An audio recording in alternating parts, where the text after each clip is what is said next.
Chair, we're all here and ready to go. Okay, we will call the Public Safety Commission of September 13th, 2021 to order. And we will first start with call to order, and then we will begin the Pledge of Allegiance. So I'll lead it.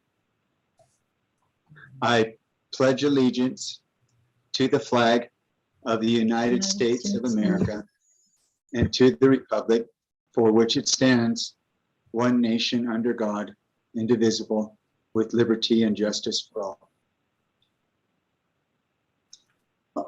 Oath of office. It looks like we have oath of office next. Yes, that's correct, Chair. We have our mayor with us this evening, who is going to swear in our new commissioner. So welcome. Thank you all for allowing me the privilege. Thank you for the work that you do, not only in your regular meetings, but the work that you do each and every day in the community. We certainly appreciate you. And it's my honor to swear in Nika tonight. For those who don't know her, you will get to know her and her work and her expertise and how she is just really such a shining star on so many issues. And so I'm really grateful she was able to serve. So with that, raise your right hand and repeat after me if you would. I think you might be on mute and we'll need to hear you. All right. I state your name.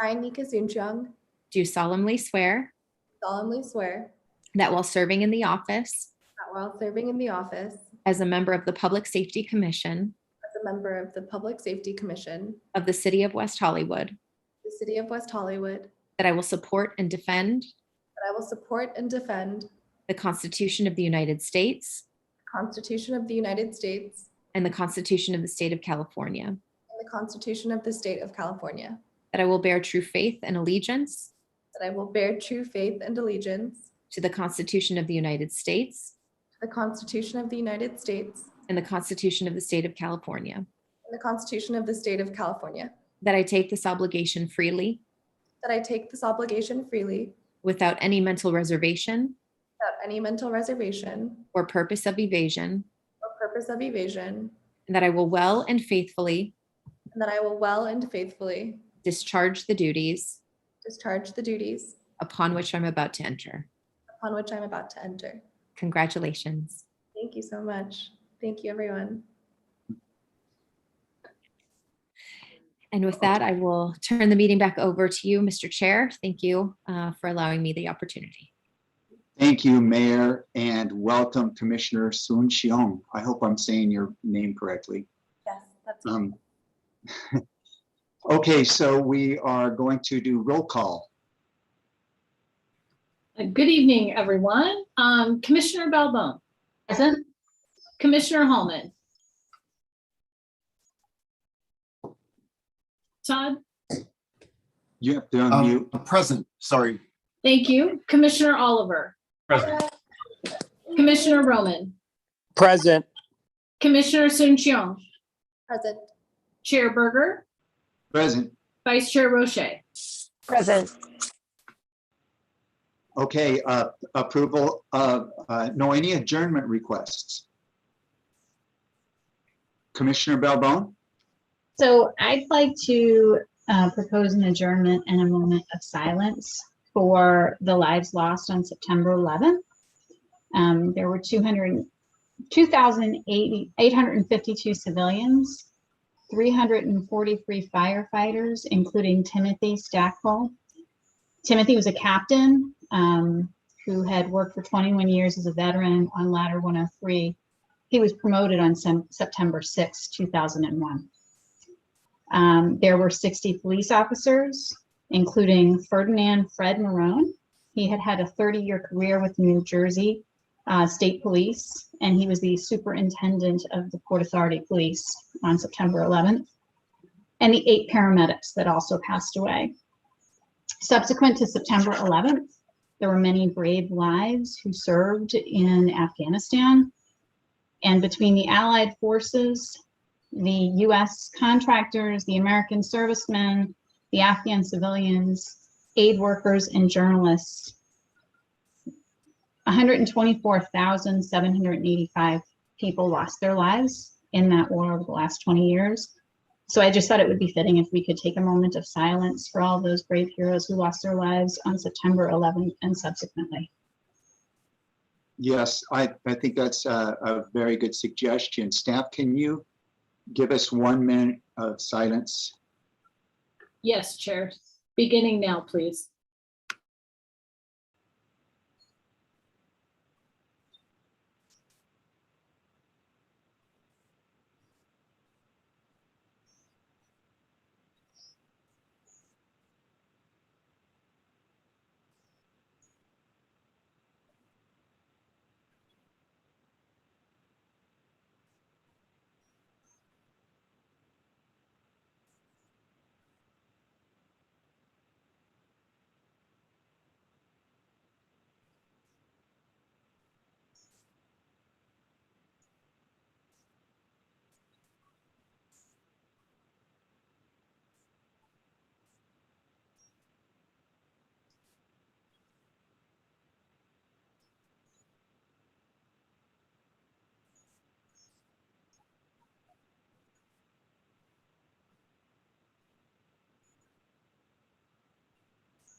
Thank you, everyone. Thank you, Chair.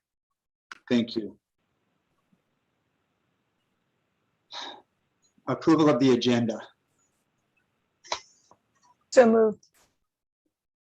A second.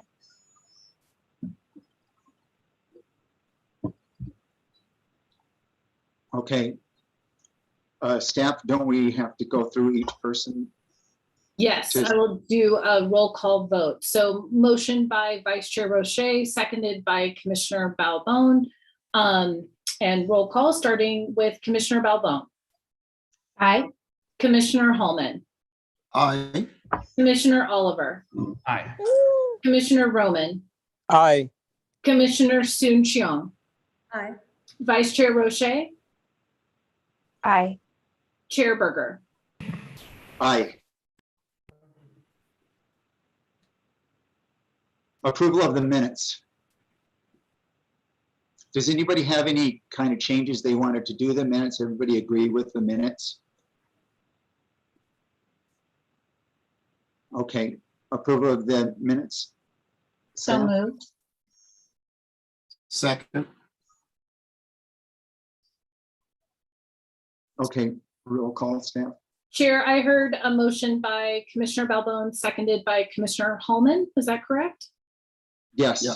Okay. Roll call, Commissioner Balbone, Aye. Commissioner Hallman, Aye. Commissioner Oliver, Aye. Commissioner Roman, Aye. Commissioner Soon Cheong. Dane, I was not present. Thank you. Vice Chair Roche Aye. and Chair Berger. Aye. And Chair, just since we have some newer commissioners, anytime you see anything in the draft minutes that you would like staff to edit for you or catch my typos, I always appreciate that as well. You can always email me ahead of time. And if it's something of substance, we will always read it into the record at the next meeting so folks know what they're voting on, if that makes sense. So always feel free to contact me via email with any comments on the minutes from month to month. Thank you. Thank you. And now we're going to move on to public comments. Staff, do we have any public comments? We do, Chair. I have a public comment from Keely Field that's asked that I read this into the record. So I'll start there before going to the next public comments. Okay.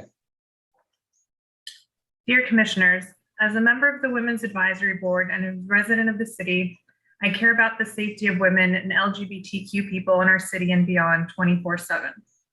Many assault victims and victims of drugging at many of our local clubs and bars have reached out to me to tell me their personal stories and how fearful they are to come forward and how their lives have been negatively forever changed, some even suicidal, and they are beyond terrified to even go out to any of our local bars or nightclubs in fear of being drugged or assaulted again. If women and LGBTQ people don't feel safe enough to go out to our local business at night in the most inclusive LGBTQ city in the state, then where can they go? I know what it's like to be drugged in a drink by someone at a club, even when I was surrounded by friends in a club bar I had frequented before. And I also know what it's like to wake up on the floor of a bathroom found by a stranger after being unconscious for more than an hour, and physical damage was done to my body. Ripped clothes, bloody legs, left and discarded like garbage. I did all the right things we are taught to do in society. I went to the police and filed a report. I had an invasive, excruciating rape kit test done on my entire body. I sat in a dark room with an aggressive male manager watching hours of video footage with horrible vantage point, dark blurs, angles, not even pointing at the bathroom door or in the focus near the bar. I was literally told, if you don't have evidence on camera, then what do you really have? Maybe you shouldn't have drank so much. Maybe you just remembered wrong. The shame of being drugged in a drink by someone I didn't even know in a club, then being left unconscious and then treated like a liar and a waste of time still damages me to this day. And I have triggering PTSD every time I talk to a victim, and I will always be a voice for them. We have a platform to help our residents, and we must act now. We need to come together as commissioners and board members to actually come up with real solutions, not just putting up signs on bar walls and on coasters, and not just a few plainclothes officers, as some on council have said. If the managers of our local clubs and bars don't do more to actually prevent this and actually have proper training to staff and have real security measures in place, this will keep happening. The victim list in West Hollywood is already up to over 100 and counting. And these assaults date back to 2013. And this is just from social media pages and ones that have reached out to me and that I have found online. You should know that some bartenders are guilty too. It is very easy for them to bring a bottle that already has GHB into the bar and place it with all the others. That way on camera, everything looks normal. But the drugging isn't done in secret. It's all calculated, premeditated, and coordinated. Cell phones get stolen by the perps, and some are led to alleyways and cars to be sexually assaulted after they've been drugged. Please help save one more person from this pain. We must come together as leaders and come up with real solutions. Prevention and security is key, and these bars and clubs have the money to implement. If we as a city can actually get local legislation measures passed, maybe then we can save lives. Until then, these assaults continue to this day. Thank you for your time, and I'm sorry I wasn't able to join in person, as emotions are high and I'm an open ear to all victims and will use as my resources to be a source of help for them. That is the human way, and that is what people with a platform like us should be doing every day. Right now, we have an owner of a bar threatening litigation to any victims who speak out on social media. So you know this means all the victims go back into the shadows again and are going to leave our city, and many will never return out of fear. Hoping we can form a new subcommittee together that I want to be a vital part and work together on real solutions now. Thank you for your time and direct attention to this urgent matter. Sincerely, Keely Field. Okay, thank you, Keely Fields. That was a great letter. Rest assured, there's a lot of commissioners in this commission that are very interested in your subject. We address that, and it's going to be, we can't do it. We can maybe have a lieutenant speak under the item, under the sheriff's item. But until we can put this on our work plan and agendize it, we can't really coordinate a really good policy and make recommendations to council. So I just want to let you know and give you the respect for, and thanks for giving us that information. We do want to work with you. Okay, staff, do we have any more public comments? Next public speaker is Michael Vojkovic. Michael, go ahead and press *6 to unmute. You'll have 3 minutes.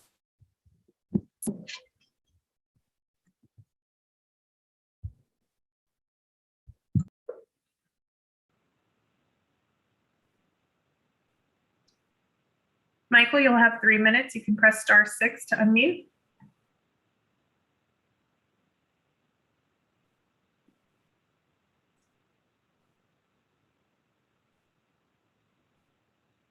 Chair, I see Michael Vojkovic on the line. I don't know if he's unable to unmute. Do we have some other commenters that we can come back to, Michael?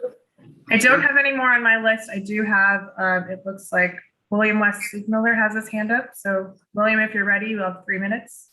Great, thank you, folks. Hey, what's up? I'm gonna stay off the camera because I just came back from walking my dogs, so I'm a little sweaty. But so basically, I just need to cut to the chase. We're in a crisis with these vaccine passports. West Hollywood passed the most stringent restrictions on movement for unvaccinated people in the country, with no public input, not even a city council vote, under an emergency order. So the message has been sent clear by Mayor Horvath, you know, when she's like sickly smiling on the news saying this is for our safety, that they don't want our input from the public. They don't care about it. And by extension, they're not asking for your input as a body on this extremely severe, impactful thing. So I'm telling you as a resident that if you as a public body don't recognize that this issue with vaccine passports is in your purview because you've been directed to address homelessness issues, who do you think is going to be most affected by this? And also that the impetus of this whole vaccine passport thing in WeHo is a public safety thing, not even a public health thing, but a public safety thing. So this is in your purview, guys. So you need to agendize this for next meeting, whether, you know, you get the direction from the top down or not. That's your duty as public servants, as public officials, okay? And there's gonna be a plurality of opinions on this, and you need to create a real space for all of them to be met. I bet you can guess which side of the debate is getting censored and which is being uplifted as you know, dogma. So you need to break through that and make sure that all opinions are brought to the table here in an intentional way. How many public comments do you get at these meetings over the years, guys? You know, 5 on a good night. So you need to do more than just expect the public to come to these online things, which are even more difficult for people to access. You know, you need to really intentionally curate this conversation. And you can be assured that this is going to be so fiercely fought in court. The city's legal liabilities are completely unknown at this point. So if you think this conversation is done and the science is settled and the public health policy prescriptions are clear cut because some lady from Stanford said so, thanks, Lindsay Horvath, for that reassurance. A lady from Stanford said it's legal. So don't worry, this unprecedented two-tiered society we're erecting is legal. Stanford said so. If you think that it's just going to stop there because you say so, the people at City Council, then they're so out of touch. You as a public safety body, please do the right thing and help the other residents like you have a real space to talk about this stuff, because we're terrified. We feel terrorized. The stakes are so high. So don't let this just slide by. You need to make this a priority for next meeting, even sooner. Thank you for your time. I'm very passionate because this is life or death stakes. Thank you, West. I'm not sure, staff, has that been already? West, we're appointees and we do make recommendations for council. And if the council has already made a decision on this, I apologize, I'm not totally up on exactly where this is right now. Staff, has this been already determined, and can they receive input from us still? So Chair, the city manager, who's the emergency operations chief right now, signed the executive emergency order this past Friday. It's going to come before the council at the September 20th meeting for ratification.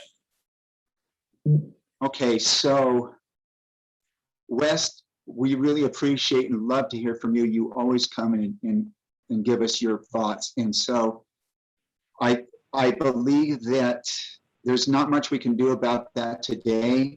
And we have until our next meeting. And so I would encourage anybody that wants to give input on this, that we go to that city council meeting and give our comments there, because I just don't think there's anything we can do about it now, West. That's just how these things go. But we really appreciate your comments. I understand. Thank you for the update that it's going to be ratified on what was the date? Can you confirm that? The next city council meeting, regular city council meeting, Monday, September 20th. All right. Thank you all. Okay. Thank you. Did Michael Vojkovic come back on? Is he available now for his public comment? I see him on the line. Michael, are you able to unmute? Can you hear me? Yes, Yes. you have 3 minutes. Go ahead. Okay, so good evening, Commissioner, staff, and listening public. Michael Vojkovic. Along with the rightful description of happy talk made by Councilmember D'Amico on August 14th to describe the verbiage used by city staff for the subject matter Emergency Behavioral Health Response Unit, which is going to be later on tonight's agenda, it is equally important, if not more important, that a number of truths along with facts are recognized by this city, including those here tonight as appointed members of the Public Safety Commission. This also includes those in the public who have chosen to cover their eyes, close their ears, and shut their minds down so as to not admit to what actually is, whether past, present, or to come in the near future. As I speak these words, there is another city maybe simultaneously underway, which is to consider establishing a pet tribute memorial. Regardless of the merit of this consideration by the city of West Hollywood, this same city has refused to take responsibility and hold itself accountable for a residential building which used public monies in both its development, construction, and yearly management. A building which continues to have violations of not only accessibility, but building codes issues related to life safety. A building whose certificate of occupancy signature equates perjury. A building which found a draft report issued in 2015, only then to be stopped, perhaps due to the growing numbers of verified violations. At last count, 60. A building who has seen yet another surveillance camera installed at the cost of actual fireproofing being removed from a portion of structural steel. The fact is this: the city of West Hollywood has demonstrated itself as ableist, elitist, and indifferent to the safety of those lower income. If the city wishes to speak about social justice, they need to include those who are lower income. While this city considers beginning another program which is to benefit those in need, it also needs to show accountability for those programs that are supposedly already in play.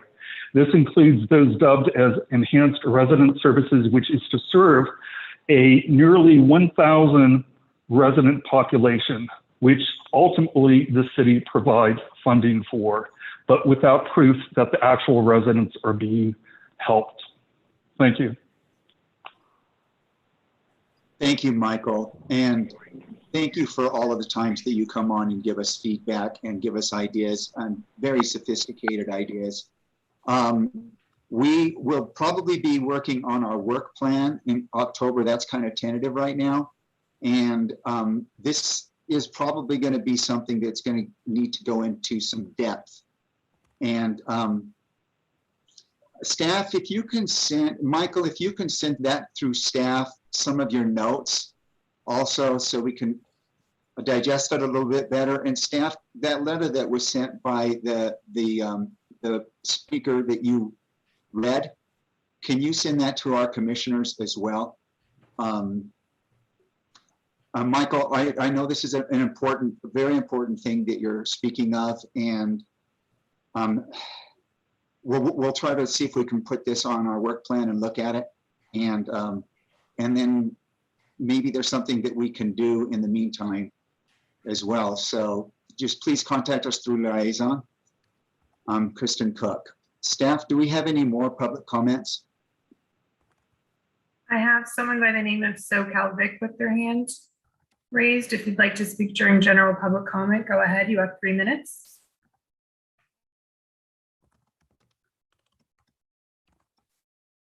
Good evening. My name is Victor Omelchenko, and I'm a longtime resident of West Hollywood, practicing to wear my mask indoors. Following up on Mr. Siegmiller's comments, I have to say, Delta is no longer just an airlines. It is a dangerous variant.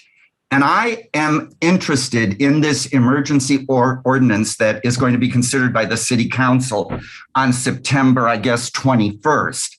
That said, I guess process is process until it's not a process.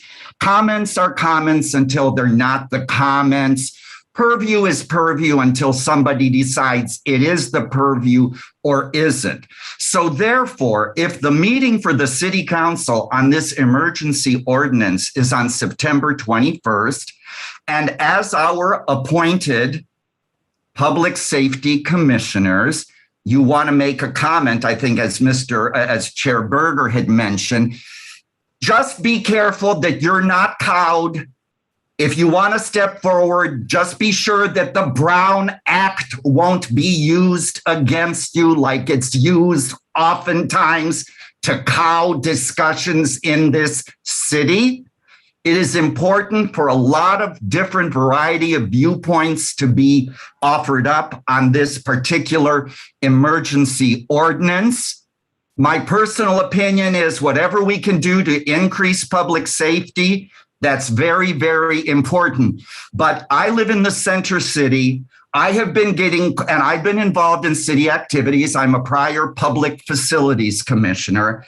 And I can't tell you how many calls I have gotten from neighbors, from people I know, from a friend who's a hair salon person asking, how will this be enforced? How will this new ordinance be enforced? Having been a federal employee for many years, I know how things used to be dropped on a Friday night, thinking people wouldn't catch up to it. But besides the comments that I'm hearing from neighbors, as well as what I just saw at WehoVille.com, the article, now I'm seeing things on sites like Deadline.com with 114 comments, which I encourage you to look at so that we all know what we're getting into, so that all of the factors can be considered as this emergency ordinance is promulgated. And as I understand it, the deadline is what to implement it in most places would be October 11th. And I don't exactly know when your next meeting will be, but I trust that we will see some of you speaking before the city council, giving your opinions.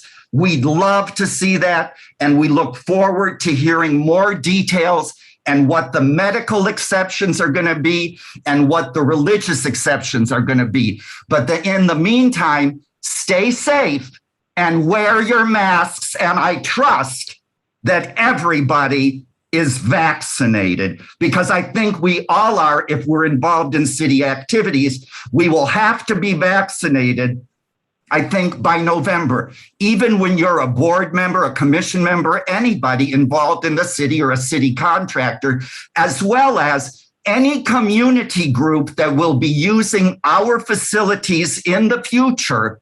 If you have a meeting, every one of those people coming into that meeting better be vaccinated. Thank you very much, Ms. Jimenez. Thank you. Thank you, Victor. You're always welcome, and your comments are always great. Just as a, yeah, we're going to have a passionate conversation, I think, on that meeting. But if you commissioners do go and speak, you just want to make sure that you say, I'm not speaking on behalf of the commission, I'm speaking on my own behalf. That's the only thing that you need to say up front. So yes, we would love to hear from everybody, whoever wants to go to that. Is that, you can correct me, Steph, if that's incorrect, but is that correct how we do that? Yes, Chair Berger, for an issue like this, you'd be speaking on behalf of yourself because the Public Safety Commission has not taken any formal action or made recommendations on this. Okay. And then I believe, Janet, was that our last public speaker? That was, yes. Okay, great. Chair, we're ready for commissioner comments with a brief reminder, please. Yes, commissioner comments and liaison reports. And if you can try to kind of keep your comments shorter, you can add to them later, because we have some guests here and we want to let them speak soon. So do we have any commissioner comments and liaison reports? Commissioner Balbon? I did attend the post-pandemic action plan meeting on, I think it was the 30th of August. And one of the things that I think is really important as we consider the post-pandemic, which I'd love to know when that will be, I'm sure we all would. One of the things that they talked about is, you know, how we would use the out zones in the future. What a thought occurred to me is, I don't know that we just have to be concerned about the future. And I'll give you an example. On my morning walks, I walk the entire city for the most part, from the city center to the west side. Sometimes I go to the east side. And many of the businesses secure their furniture and other things that are outside, and some do not. That is an accident waiting to happen when there is furniture and heavy items out there just waiting to be thrown into the middle of Santa Monica Boulevard or into windows of businesses or used otherwise. So that's just one of the things that occurred to me as I attended that meeting. And then I do think that as a commission, we do need to heed the discussion that was started by West and Victor. You know, everyone's personal views aside, this is a matter of safety for this community, for the people who are vaccinated, for the people who aren't vaccinated, and for the fact that we will have people who vehemently protest this decision and vehemently support this decision. We're already seeing protests again in the city, across the city of Los Angeles, and I'm sure we will see more here. And we just need to be prepared for that. Okay, thank you. Do we have any other commissioner comments? Commissioner Oliver? Hi, yes. First, I just wanted to welcome Commissioner Soon Chung. We are happy to have you here. And then I'll quickly say, I don't know who said it in history, but it's often repeated that you're entitled to your own opinions, but not your own facts. Vaccines are a modern marvel. We are lucky to live in a time when vaccines are possible, and especially at this scale. Vaccines save lives, and they're the only way that we're going to get out of this pandemic that we've been in for a year and a half. So we don't need to, I wholeheartedly disagree that, you know, some things need to be discussed, but some things are, when the medical consensus and the experts largely agree on something, it's not up for 7 non-medical experts to debate them. So that's all I want to say on that. This is about saving people's lives. And I did have something that I wanted to bring up tonight. It's pertinent to agenda item 10A, but I think it's important. So please, I'll try to be quick. Because I would like to use my position as a commissioner to help give voice to a segment of our community that is often left out of the conversation when we discuss public safety, social justice, and equity. In 2017, unauthorized immigrants made up over 3% of the United States population. In California, that number is double. According to the Public Policy Institute of California, our state is home to as many as 2.6 million people who are undocumented. That's 6% of our state's population. The only difference between being documented and being undocumented is the current attitude of those who emigrated before them and their descendants. Basically, whether those who benefited from a more welcoming US immigration policy choose to pull up the ladder behind them. Our nation is reliant on a labor force willing to work long hours and exhausting jobs and do so with limited rights, including no right of movement and the ever-present threat of deportation. We often talk of people coming to America for a better life, and that is true, but it ignores the immense sacrifice made by so many who leave their parents, siblings, children, and other loved ones to come here and work 6 12-hour days a week. in order to earn money and provide a better life for those they left behind. One privilege of being documented that many of us don't consider is this. And if you can't see it, I'm holding my US passport. Without this or a green card, those who have made this often difficult journey to the US without authorization must choose between seeing their parents, children, spouses, and other loved ones, and continuing to be able to provide a life for them by working in the US. Some parents are forced to watch their children grow up on Skype and in photos, and others watch their parents grow old and die from afar, not able to be at their bedside or even funerals. Their sacrifice for their family should be respected, not scorned. Our agenda, on our agenda is the issue of rhetoric and word choice, which matter immensely. But we also need to talk about the policy. With my fellow commissioners' input, I'd like to agendize this matter for our next meeting. Some things I'd like to discuss, though this is not a full list: the history of our city's approach and current policy and ordinances, current LA Sheriff's Department policy and state law regarding local law enforcement working with federal immigration agencies, and then possible ways our city can both lobby for immigration reform, as well as ways that we can let the community know their rights and the city or county's status as a sanctuary. This is important if people are to feel comfortable reporting a crime or other public safety matter. I know I've brought up a complex subject quickly with so many things to discuss. My goal at this moment is to start this conversation and shine a light on the complacency that exists in our society. I don't want to be complacent any longer, enjoying the often literal fruit of the labor of millions of people while ignoring the many difficulties they face on a daily basis. I'd also like to change how we refer to people in this country without immigration documents, many of whom have been in America longer than I have been alive, or they grew up here and have never known a life outside of America. These are Americans, period. So I propose that we use the term undocumented Americans rather than terms that perpetuate an otherness between them and those who live here with documentation. I hope that we can continue this conversation in a meaningful way going forward. Okay, thank you, Commissioner Oliver. And Chair, I'm so sorry to interrupt. I just want to remind folks that our guests are from the East Coast. So it's, almost 10 o'clock there for the Center for Policing Equity folks. So we have time for all of this for sure. But if anything can wait until the next commissioner comment or something later on our agenda, I just want to be respectful to our guests who are 3 hours ahead of us. Okay. Anybody have any more brief comments? Okay, we're good. Thank you, Commissioner Oliver, and you put a lot of time into that.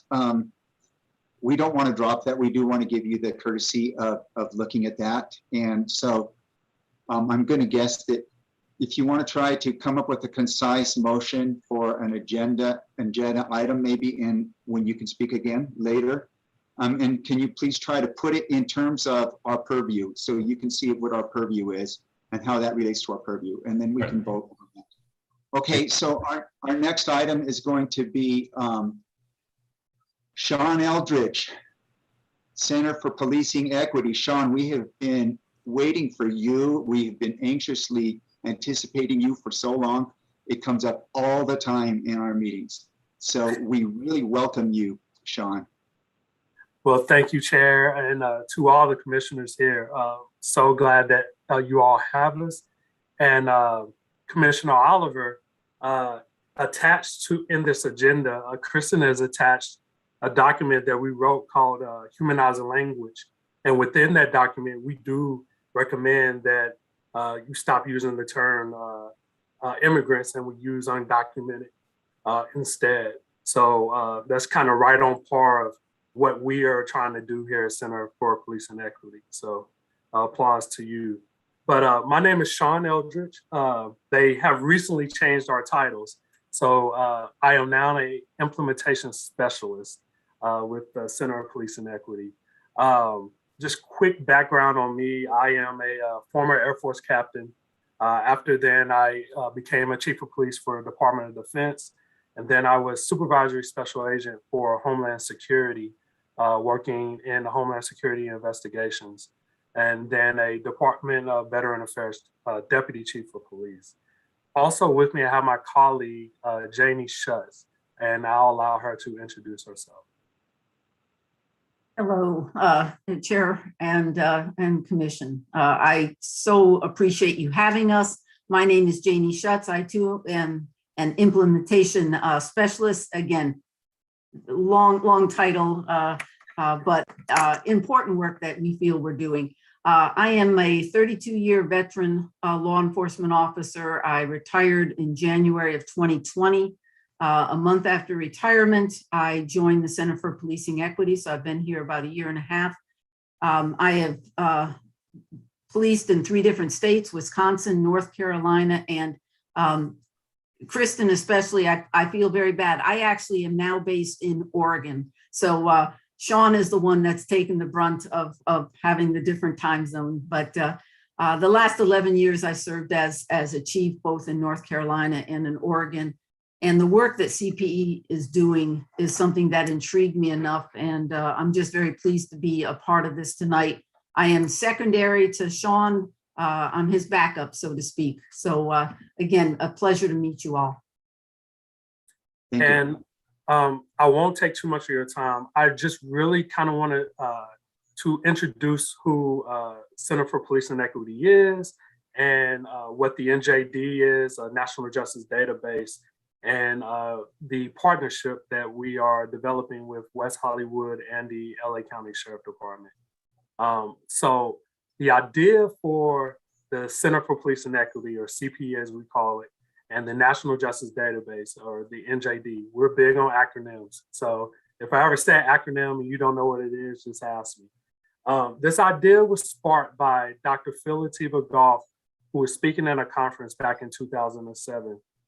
After he gave a speech, he walked up to one of our other co-founders, Dr. Tracy Kesey, who at the time was the division chief for Denver Police Department.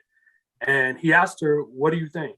And she pretty much called him out like, "Okay, nice speech, but are you really willing to do some work?" And so this sparked the conversations that led to the creation of the Center for Policing and Equity and the NJD, which started in the basement of UCLA. That's where Dr. Phil was working at the time, and they built this from scratch down in the basement in one of the buildings there. So the idea behind the National Justice Database is to essentially build trust and confidence back into the law enforcement community. So when you look at who's being arrested, particularly for low-level offenses across the country, it's overwhelmingly Black and Latinx community. So in order to gain credibility and to show transparency, law enforcement has to evolve. So CPE, being a science-based company, and like we like to call ourselves justice nerds, data is that initial step to help us get us there. So the National Justice Database is the nation's first database that's tracking statistics on police behavior, which includes stops and use of force, but it also capitalizes on existing research that we already have with partner cities. And we've been in over 60 cities across the nation so far. What our main goal is to standardize the data. The data in West Hollywood shouldn't look different than the data from somewhere in Northern California or San Diego or something like that. It should be a standard data across the country. So that's what we're working on doing.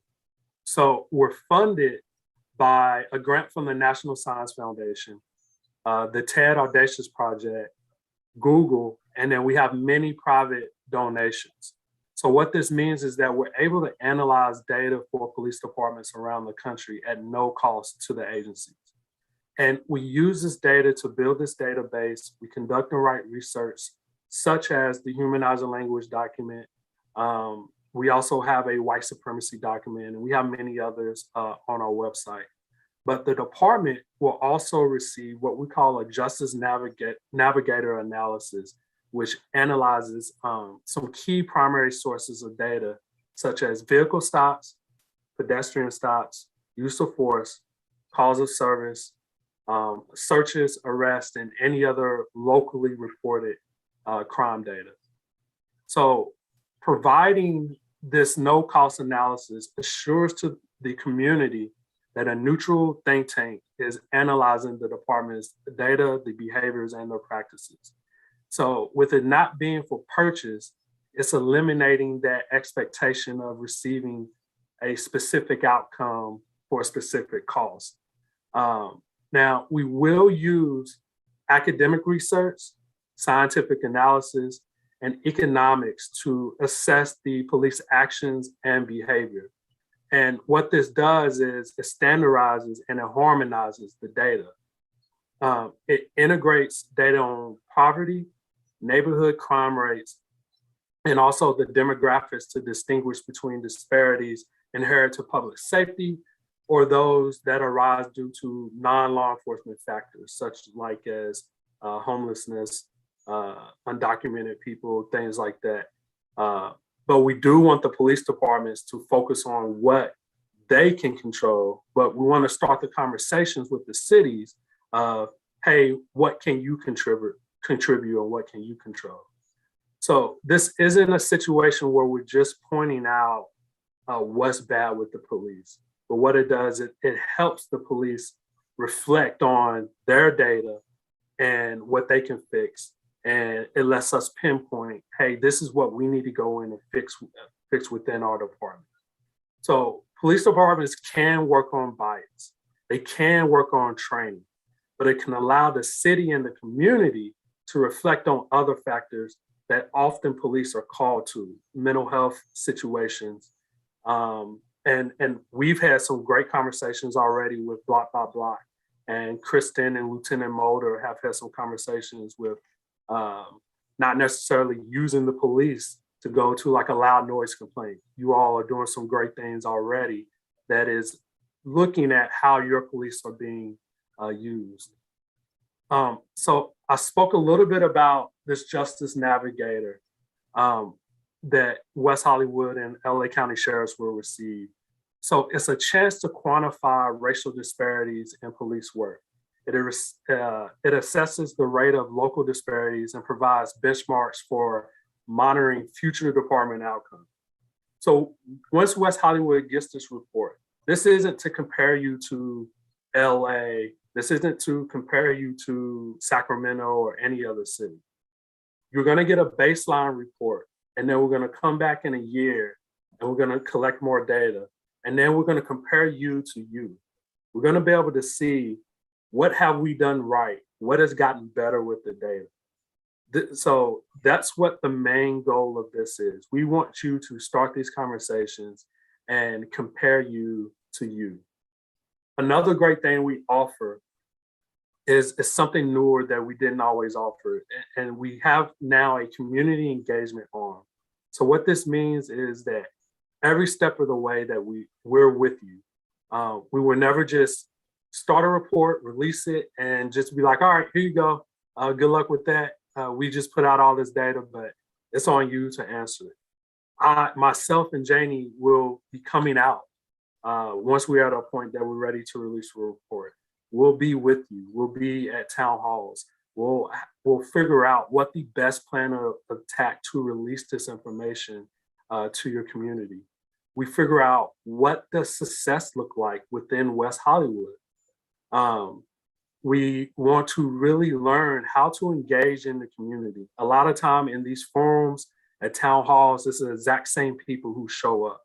But how do we engage with some of the community that feel like they don't have a voice or feel like, well, I won't be listened to anyway. So our community engagement arm will really get out and try to make connections with community organization groups, leaders within the community, and start these conversations and really try to be a voice for all people of West Hollywood, not just a fraction. Because kind of what we see across the country, sometimes a few people show up, but they're the loudest. And so you think that's the voice of the community, but that isn't always the voice of the community. So we really want to try to get involved within the community and be a voice for everyone. So from all of this, we start and we build real justice conversations and opportunities for organic conversations. Kristen and Lieutenant Mulder, back September 2020, they started these initial talks of what would it look like CPE coming in and looking at our data, analyze our data. And Lieutenant Mulder has been great at just being open and transparent with us. And so now we are in those initial steps of looking at what a sample data set will look like, and then looking at, okay, here's some things we might be able to tell off top from data. Are you collecting data badly? Are you collecting data great? California is a little different because you do have to follow RIPA guidelines. So how does that compare with what we require to, that cities are required to collect in data? We don't expect every city to have all the data that we ask for. There's a whole lot of data points that we ask for, but we do want enough data that we can paint a picture and show the community, hey, here is where bias and is being seen at. And so, Janie, do you have anything you would like to add? Sean, you did a phenomenal job, so thank you on that. The one thing that I just reiterate is that we know that every city across this country in the area of reimagining policing is different. And that voice of that community becomes very important as to what the people want in the city, and law enforcement listening, city leaders listening. So that part is just vital to what we are thinking of. The one area that most people don't think of, and I just bring that up one more time, the idea of data. We have record management systems across the country that are not standardized. And because of that, some departments collect some data, others collect very little, some do a phenomenal job. And our goal is, yes, to standardize that by having very specific ideas on what needs to be looked at. And right now, again, ours are pedestrian stops, vehicle stops, use of force, and then looking at the social factors that might influence how police, how law enforcement are handling some of that. So again, we're excited about the project. We're excited about the work that we do. And mostly right now, we're excited for a city such as West Hollywood that would have such a deep interest in wanting to have that progressive thought and move ahead. And so thank you for all of that. And Sean, again, thank you. Thanks. And I'd just like to just let everyone be clear. This is a thought partnership. So this is not an outside organization coming just to be like, hey, here's what's bad with your city. No, we want to come in and we really want to start conversations on what is the best way to fix bias within the community. So thank you all. If there's any questions, please go ahead. Personally, this is excellent. And I think we've had, before we get to you guys all, I just want to, we've had this on our agenda every month for maybe a full year. We very much care about this, and we, so you guys can come every month if you want to and hear us, because we really want, and we'll time it so that you don't have to listen through the whole meeting. We'll call you right before the agenda item or something. But okay, commissioners, do you have any questions or ideas or thoughts that you want to share with these guys? Commissioner Roche? Commissioner Roche? Thank you, Chair. Thank you. Yeah, I was trying to take down my virtual hand and it was taking too long. I'll do it later. I just want to thank the two of you for being here and providing an update. I'm going to make this quick because I know there's others who want to ask questions. So I just want to make sure I understood the update. So a report will be released at some point. When that report is released, there will be some sort of community gathering, whether it's a virtual town hall. Will the community outreach strategy be will the strategy include other elements beyond a town hall? And Yes. what would that look like? Yes. So we would come up so we're very much involved with the police department. So, and Kristen as well. So before any ideas of how do we release this starts, we will have a planning process of, okay, Kristen, okay, Lieutenant Mulder, what is the best route for us to do this in West Hollywood? What are some things that have worked in the past? Town halls, they may not work. So what's some other ways that we can do that and to release this and to start these conversations? So it doesn't necessarily have to be a virtual town hall or a town hall per se. A lot of times that is what cities want because they want the press, they want the mayor there, and they do want to have these big events. But we also can look at speaking at any local schools that you have. We can have these events at libraries instead of town halls. We can have these events at low-income housing instead of having it at a police station, because a lot of times those people don't feel comfortable going to a police station. So we very much build this together. It isn't just a set town hall meeting. This is something that we will build together and determine what's best for your community. Fantastic. So we will have input in terms of the strategy. Yep. Okay, fantastic.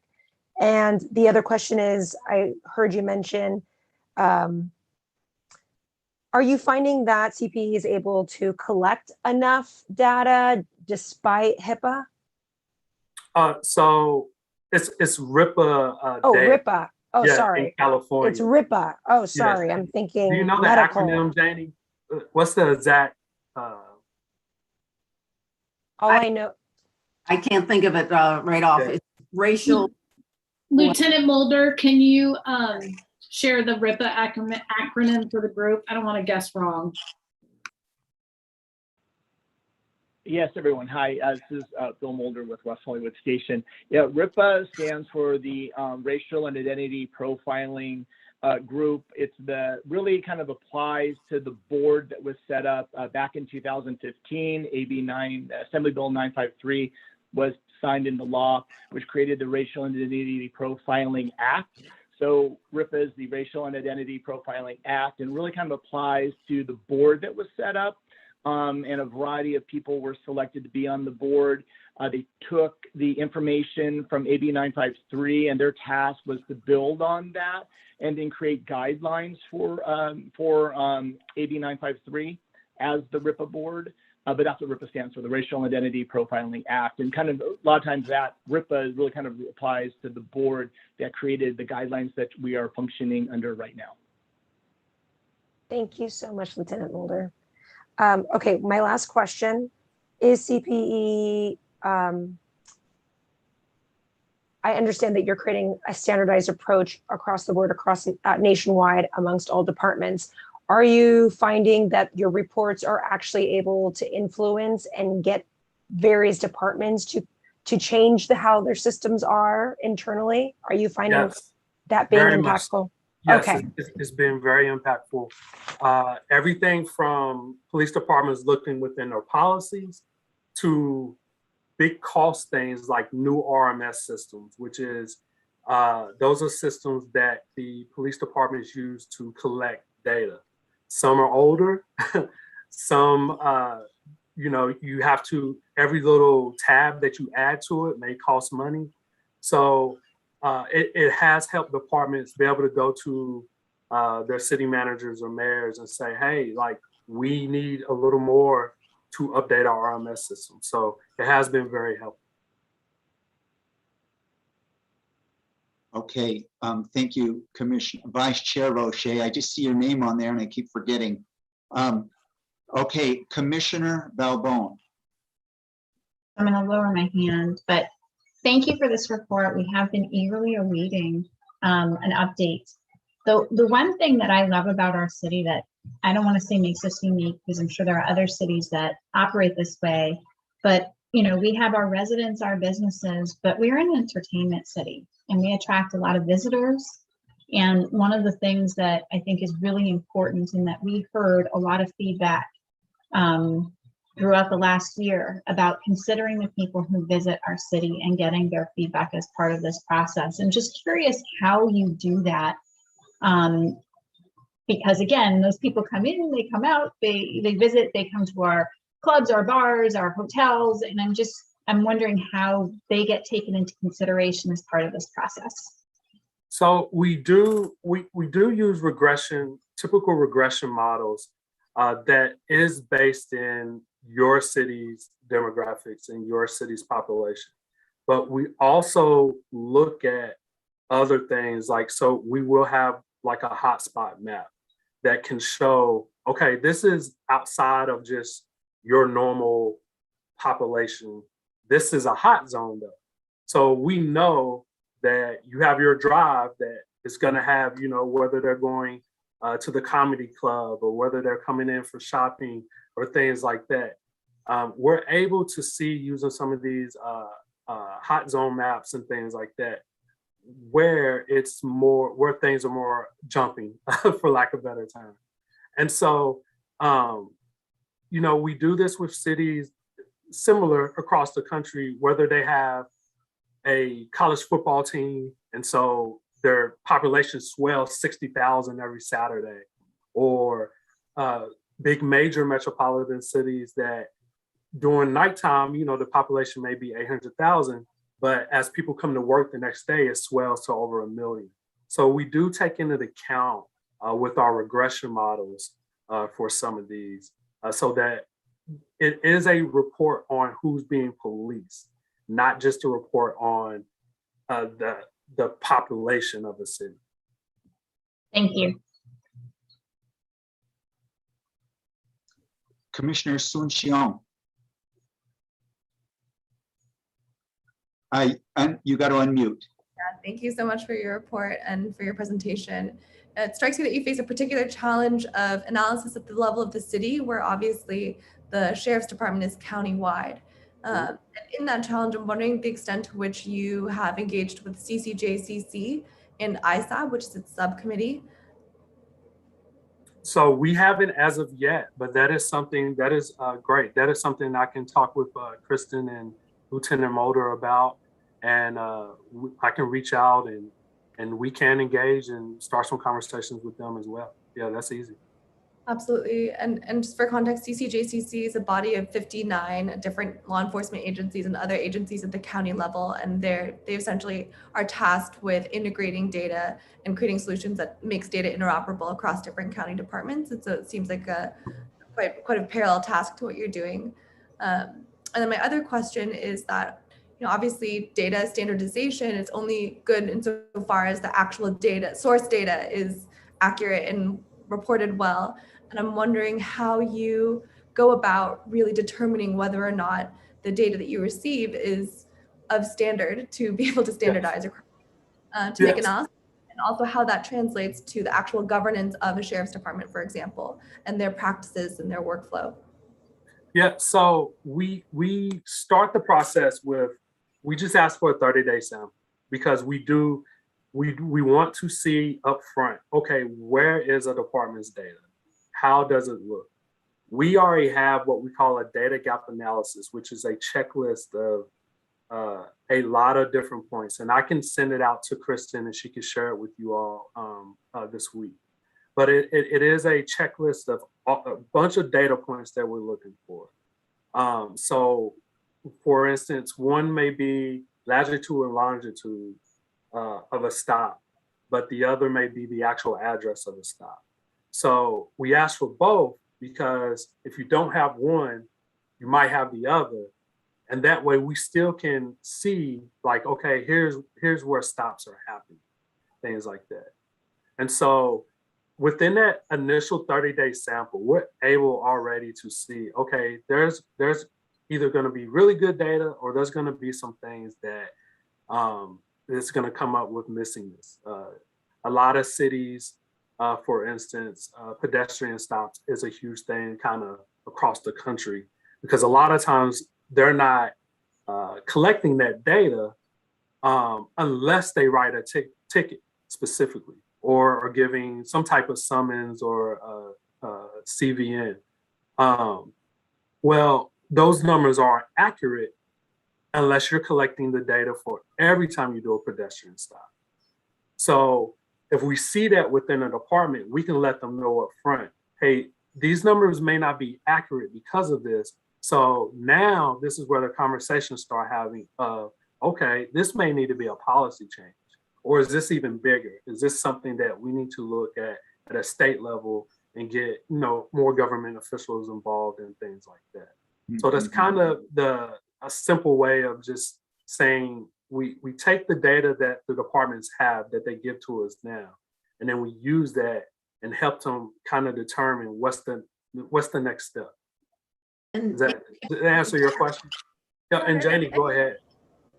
I was just going to add on that data gap analysis. We ask for what we call the moon. We ask for so many different data points. We have not had an agency in this country yet that's given us everything that we've asked for. We've had a couple of them come close. So we already expect that most agencies are not going to have these data points. The goal of the data gap analysis will be in the future, if we really want to understand disparate treatment in our Black and Brown communities, let's make sure the data that we're collecting is appropriate. And a lot of cities, as Sean just mentioned, let's say on a pedestrian stop, if no action is taken, but a stop was made, there is no data collected. That is something we would say we need to collect that data, because again, those are instances where people are feeling somewhat discouraged, I'll say it like that, in relation to maybe what the police department is doing. So just know that we would expect that West Hollywood, as most cities, will not have all the data that we ask for. It may affect some of the analyses that we're able to run, but in general, fairly early on, once we gather the data, and I think we go for a 3 to 5 year term, just looking at it initially for that baseline report, West Hollywood will have indication from their data gap analysis what they can and what CPE can and cannot run. And then we'll send it on to the data analysts to actually confirm when they start running their regression analysis. Any more questions, Commissioner Suncheon? Yeah, one final question, that a fair amount of sheriff's data is kept on paper records. So I'm wondering if you have digitization efforts as well. So we're personally not doing that. So what is happening is we have this initial data call that we call it with the data team from the sheriff department. And then we tell them, hey, here's all the information that we need. Then they provide it to us either in some type of like Excel or whatever the best form that they can get it to us. So we are dependent on the sheriff's department to give us this information. Thank you. Any other commissioner questions, comments? Commissioner Hallman. Yes, thank you. Thank you for being with us this evening. I'm just curious, how many different cities or police departments have you worked with, and what's the length of time for this process, for the study? Yes, so currently we've been in over 60 cities right now. The length of time kind of varies on the department. So it can be as quick as a year. If a department is, hey, we're getting all our data, because that initial report is going to be 5 years back. We're looking at data for 5 years because we do want to create and set a baseline of, okay, this is where West Hollywood is. This is the trends that they've been showing. So that initial report is the catalyst for these conversations and things that I keep talking about. So then after that initial report, so then we will in a year collect the next year's data. And then now we'll have our second report where we can look at, hey, here's what our baseline showed us, but here's what the new report shows us. So we either improve, which that's the hope, that's the goal, or we might have improved in one area, but another area is still lacking. So, okay, now we need to work at this other pinpoint. But usually it takes up to a year to get your full Justice Navigator. So departments that you might be, let's say, a little further along, with your studies, are they reciprocal? Yes, and correct me if I'm wrong, Janie, in anything, but yes. So I'm trying to think. Can you think of one, Janie? Well, right now, we are going to a policy here at CPE where any city we work with will have to be public. In the past, that was not the case. We left that to the law enforcement agency in the city to decide it once they got the report if they were going to go public. But we see value, especially after the George Floyd murder, that we need to make sure these reports are public. So the one that I can point to is San Francisco. We have been working with San Francisco. That is actually one of my agencies. As long as they've gone public, there's no issue in us discussing them.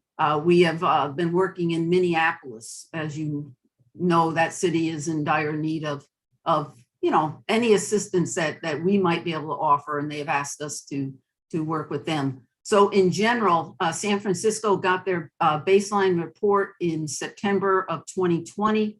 We are in the process of still collecting what will end up being 2 years of data, 2020 and 2021. And so they'll get their second report sometime in probably the end of 2021 by the time we go through it. And then what they're going to do and what you would be doing is what changes from your baseline report to your secondary report. What changes have the police department, the city, any other social justice agencies within the city? What changes have come about that might point to a positive change in what the numbers say as far as disparate treatment?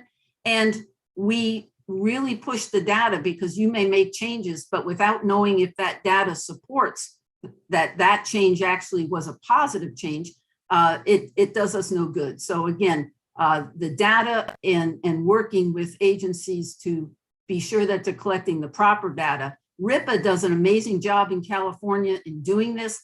However, I will say that even RIPA has discovered an area where they were collecting stop data, but they weren't dividing it out between pedestrian and vehicle stops. The suggestion has been made that they need to do that, and they do. If we really want to understand disparities within law enforcement and this reimagining process, they need to do that. So they'll be looking at that. The final push, I would say, is our RMS system, any RMS system that West Hollywood uses, that LA uses, that's money. And those vendors need to be held accountable to start putting and building operations, record management systems that actually tell us the data that we need to collect, instead of nickel and diming an agency by saying, oh, we'll add this, we'll add that. So I hope that somewhat answered your question. But again, if an agency's gone public, and San Francisco is the biggest one I can think of, San Diego City has gone public, that might help in if you even wanted to go back and look at what they're now.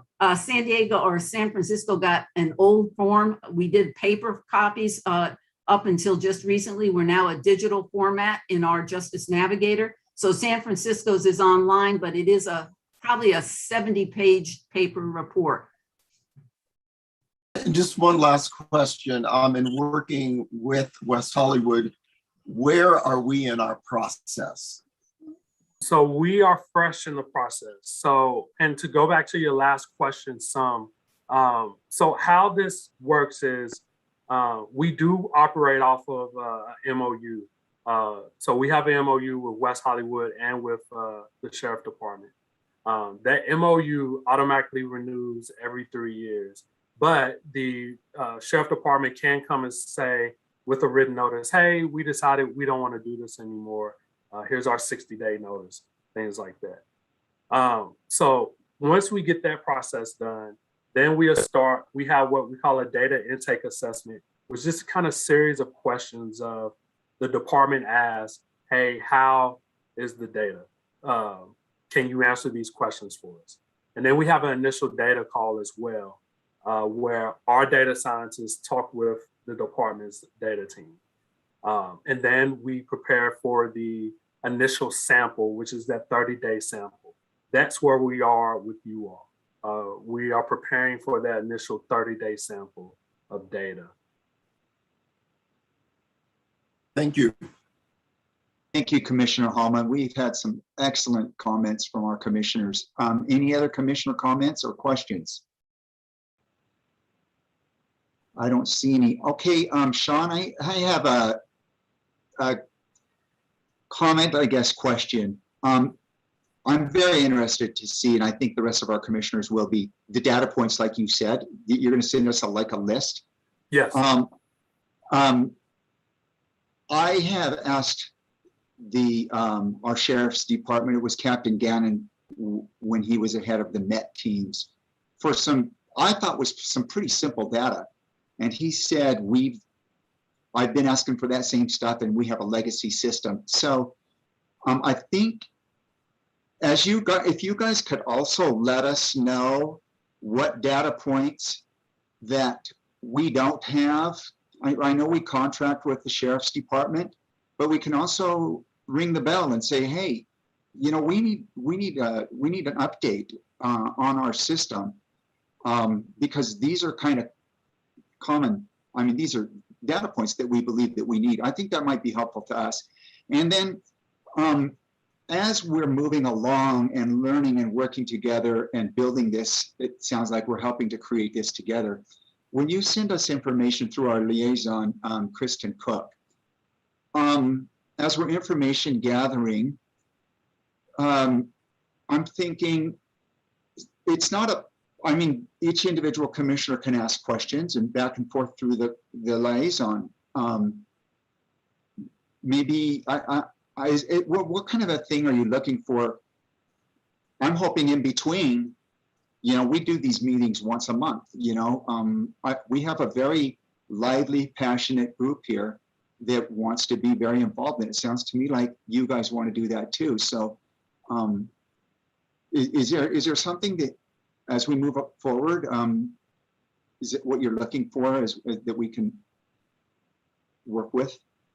Well, for now, so myself, Lieutenant Mulder, Janie, and Kristen, we meet once a month as well. And we talk about what's going on in West Hollywood specific. We talk about any new laws. We talk about just the community as a whole, where your lower income community is within the community. So they have been a great resource for us. But I mean, I'll leave it up to Kristen, Lieutenant Mulder, but I'm sure with any of our monthly meetings, any of you are welcome just to jump in those conversations. And if you have any further questions for us then, but as for right now, they have been doing a great job of just providing us everything that we need. Okay. And Chair, I'll just make a suggestion. You know, as you all think of questions, that we have a couple options. Obviously, any type of discussions we prefer to be at the Public Safety Commission, so it's transparent and we don't create serial meetings kind of behind the scenes. But if somebody thinks of a question that's just a quick question, Bill and I can run by Sean and Janie at our monthly meeting. Happy to do that. Happy to respond back to the whole commission. You know, for little things here and there, something with more discussion, we can schedule Sean and Janie to come back.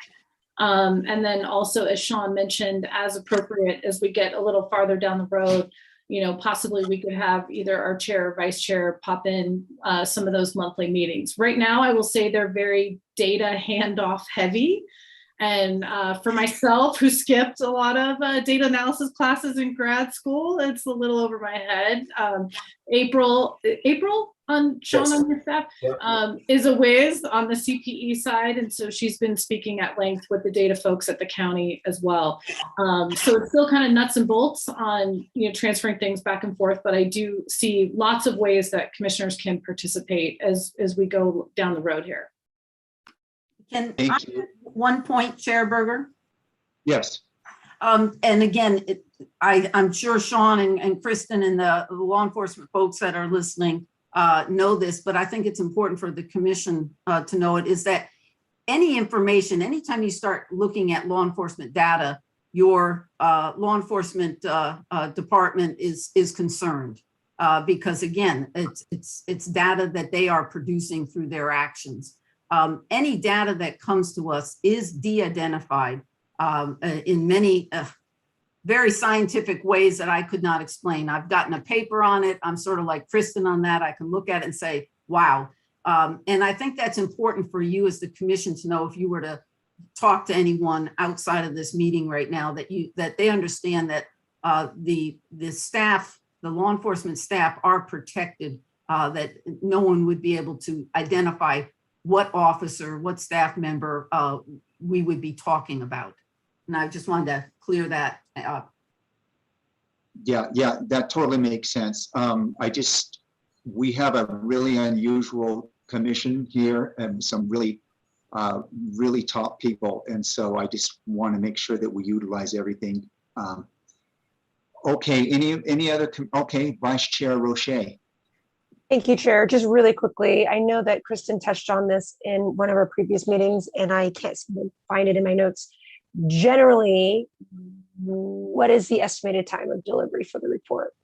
We said a year from the last meeting. I just don't know what meeting that was. Yes, so I would probably stick with that. Generally, a year time frame. So we, now in the process, we may have a month or two off from that. Oh, because it's a year from the MOU being fully executed? Yes. Yeah. Okay. Okay, great. Thank you. Okay, any more questions?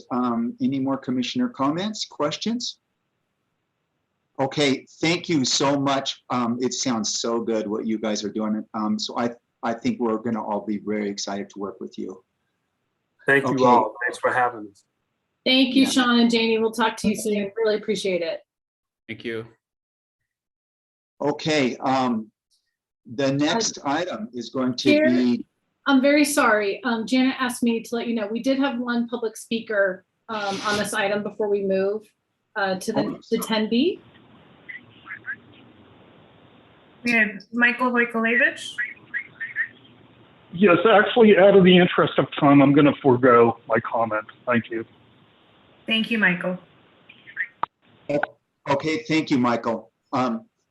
Okay, so we're going to move on to item 10B, development of a city behavioral health crisis unit. And I think that we've all been really waiting for this one also. So is it Corey Plank's going to start on this? Yes, Chair, I'll defer to Corey and her team to introduce her staff as well. Thank you, Chair. Good evening, Commissioners. I'm Corey Plank. I'm the manager of the city's Strategic Initiatives Division, which oversees the city's homeless initiative, our aging in place work, and our efforts to reduce poverty. I'm joined tonight by Elizabeth Anderson, Program Administrator in the Strategic Initiatives Division, and we're excited to provide information to you and get your feedback on the development of a citywide behavioral health crisis response unit. And before I jump into our presentation, I just want to, as a kind of point of information based on some of the conversation earlier, is to let people know, I think we've shared with this group in the Homeless Initiative update that we have been partnering with the County Department of Health Services to make COVID vaccines available to people experiencing homelessness in the city. We had 2 pop-up clinics at Plummer Park. The DHS team also did a pop-up at the Gateway, La Brea and Santa Monica, and they've come back into the city multiple times to give people information who have maybe been hesitant about the vaccine, and then those who are willing to get the vaccine to make sure that they were able to access that. They also have been partnering with some of our contracted agencies and provide those same pop-up clinics in locations like the LA LGBT Center and others. So just want to make sure, as just a point of information, that you all are aware of those efforts. We want to share this information with you about the development of this team and get your feedback. And we'll be happy to take questions and get feedback following the presentation. And I think with that, Janet's going to help us with putting up the slides. There we go. We can go ahead and go to the next one already. See, we're going to move quick. Hold on one second.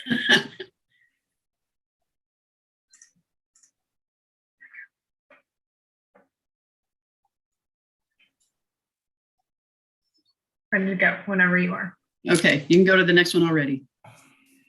All right, so these are some of the questions to keep in mind as we share information with you tonight. And we'll pop these questions back up later in the presentation. But basically, we want to get feedback from you on, do you see a need for this type of service that we'll outline in the city of West Hollywood? What do you think could be valuable outcomes from this type of service? And we want your suggestions on how to make a service, this type of service, even more effective. And then, of course, anything else you'd like to add. If you go to the next slide. The city of West Hollywood prides itself on prioritizing the well-being of the community and demonstrates this commitment by funding and contracting with social service agencies, investing in public safety, and advancing civil rights and social justice through legislation and advocacy. Much of what we do in West Hollywood frequently becomes a model for other communities. And the civil unrest of the past year and a half has put government and other institutions on notice that continuing the status quo in our first responder systems could perpetuate racial inequality and social injustice. In West Hollywood, we've spent the last several months exploring and asking the questions of what can we do differently. Next slide, please. In part, to answer that question, we first looked at the strengths and gaps in our existing systems. We know that our first responder system holds significant expertise in law enforcement through the sheriff's station and in life safety issues through the fire department. We also have an incredibly robust portfolio of contracted social service agencies and block by block security ambassadors and PAC West as part of the system that supports both public safety and enhances the community's quality of life. Next slide, please. So when we look at the system as a whole, and when we think more broadly and more critically, it's clear that there's an opportunity to enhance crisis services by broadening the expertise of first responders. We think that we can do that with the introduction of a new first responder option, a behavioral health crisis response unit. This type of unit would have the capacity to bring supportive services immediately to the person in crisis that may have been triggered by a mental health condition or a substance use disorder or some other traumatic event. Next slide, please. On this slide, you'll see 4 of what we think are some of the most compelling rationales for introducing a behavioral health crisis unit into our first responder system, and how the addition of this type of unit would be a strategic enhancement to our local emergency system. We think it would improve the quality of life for both housed and unhoused community members. And I think that's a really important point to remember as we go forward, that this isn't just another of our homeless outreach teams. This is a team that would serve the entirety of the community, both housed and unhoused. And this would help connect that person in need immediately with the appropriate level of support services to help them stabilize. The second is that it would advance the city's racial justice and social equity values, as you just discussed with CPE. For example, we know that people of color and LGBTQ people experience trauma and homelessness at higher rates than their peers. Establishing a first responder service that is specially trained and culturally competent that could intervene with supportive behavioral health services will help ensure that community members are matched mid-crisis to services that match their needs and help divert them away from the criminal justice system. This unit would also reduce the reliance on sheriffs and fire to meet social service needs. This response would remove things like uniforms and guns, badges and handcuffs, sirens and fire trucks. Not that those are bad things when needed, but those can also be overwhelming to a person who's experiencing mental distress. And when we take those things out of the equation for a system response, when the presenting issue really is a behavioral health crisis, that crisis can be more effectively de-escalated by this type of team.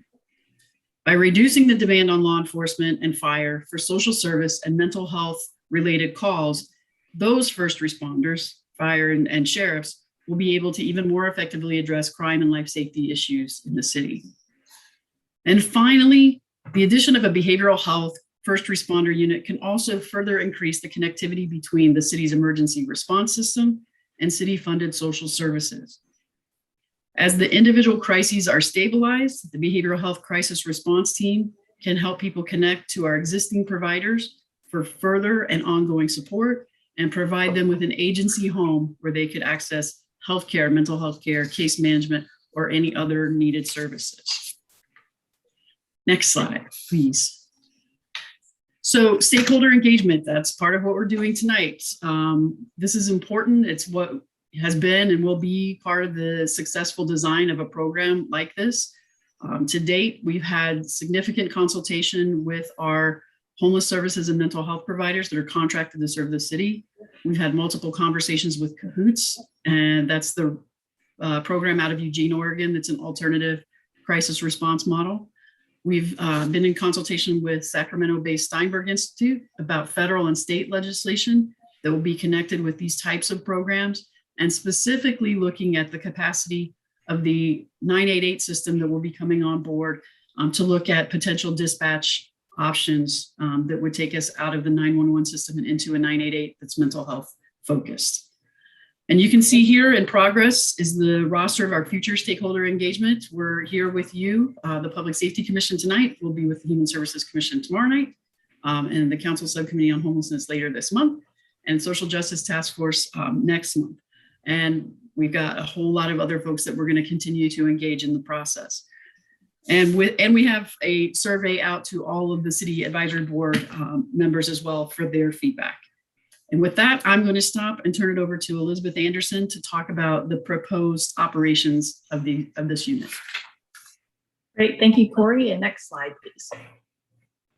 So next we'll get into a summary of what the proposed behavioral health unit could look and feel like in West Hollywood. In the proposed model, the unit would be a peer to fire and sheriffs and would expand the expertise of our first responder system. So when a behavioral health crisis call comes in, the behavioral health unit would represent a third option that could be dispatched to respond to the scene independently or in collaboration with fire or sheriff. Next slide.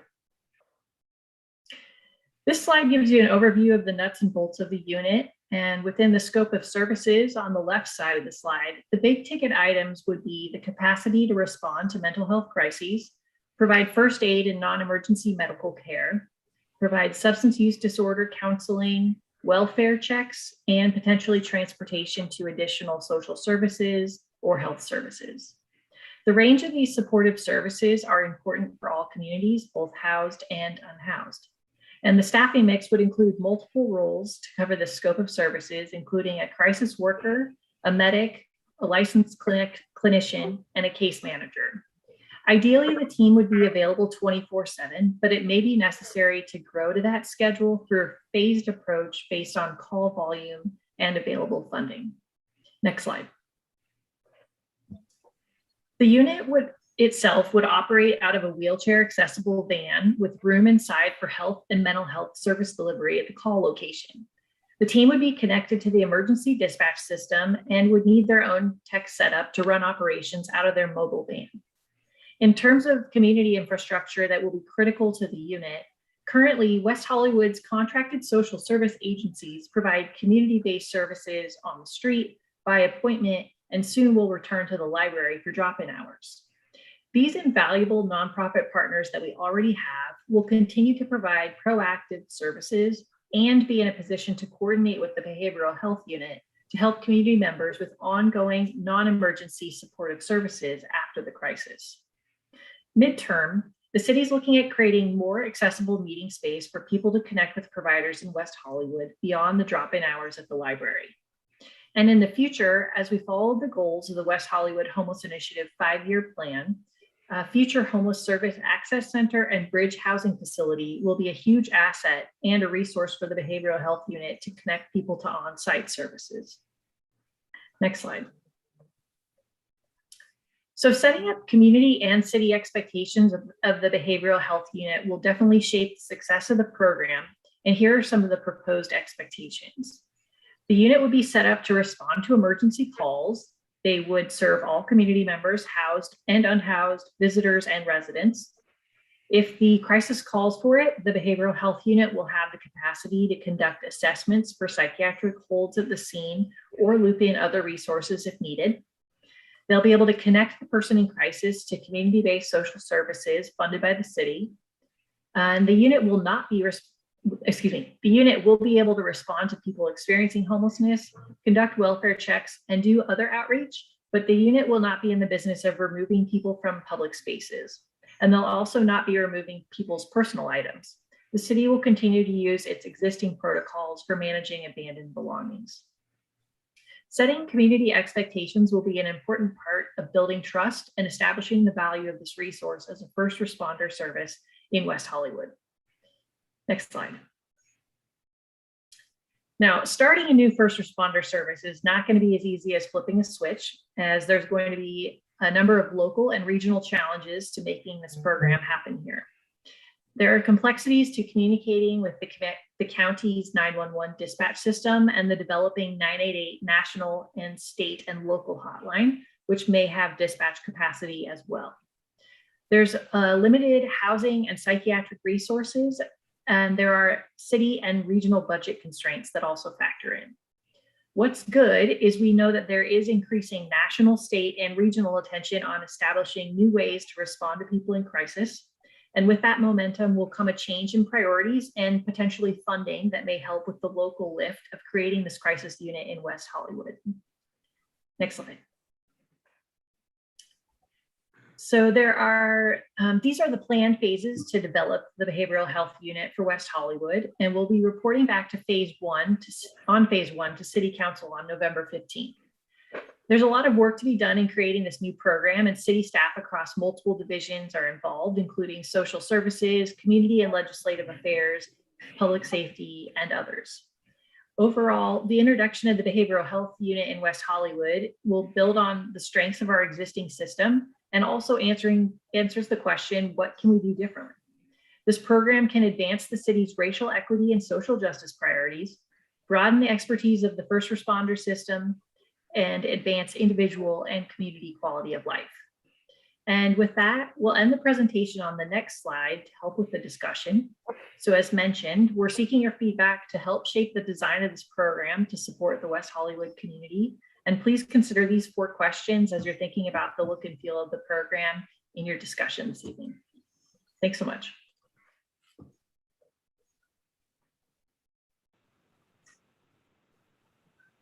Okay. Okay. Are we ready to move on for questions from commissioners? Comments? Yes. Yes, Chair. Okay. Commissioner comments and questions. Chair, if I may, we do have one public speaker signed up, so I don't know if you want to hear from the community member Yes. first or.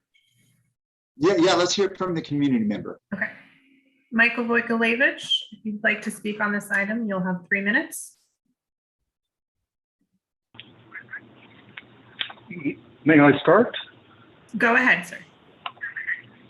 Okay, so Michael Vojkovic, beginning with the background and analysis on the second page after the bullet points, there comes verbiage that says to establish a new 988 number to connect directly with suicide prevention, support, and other services.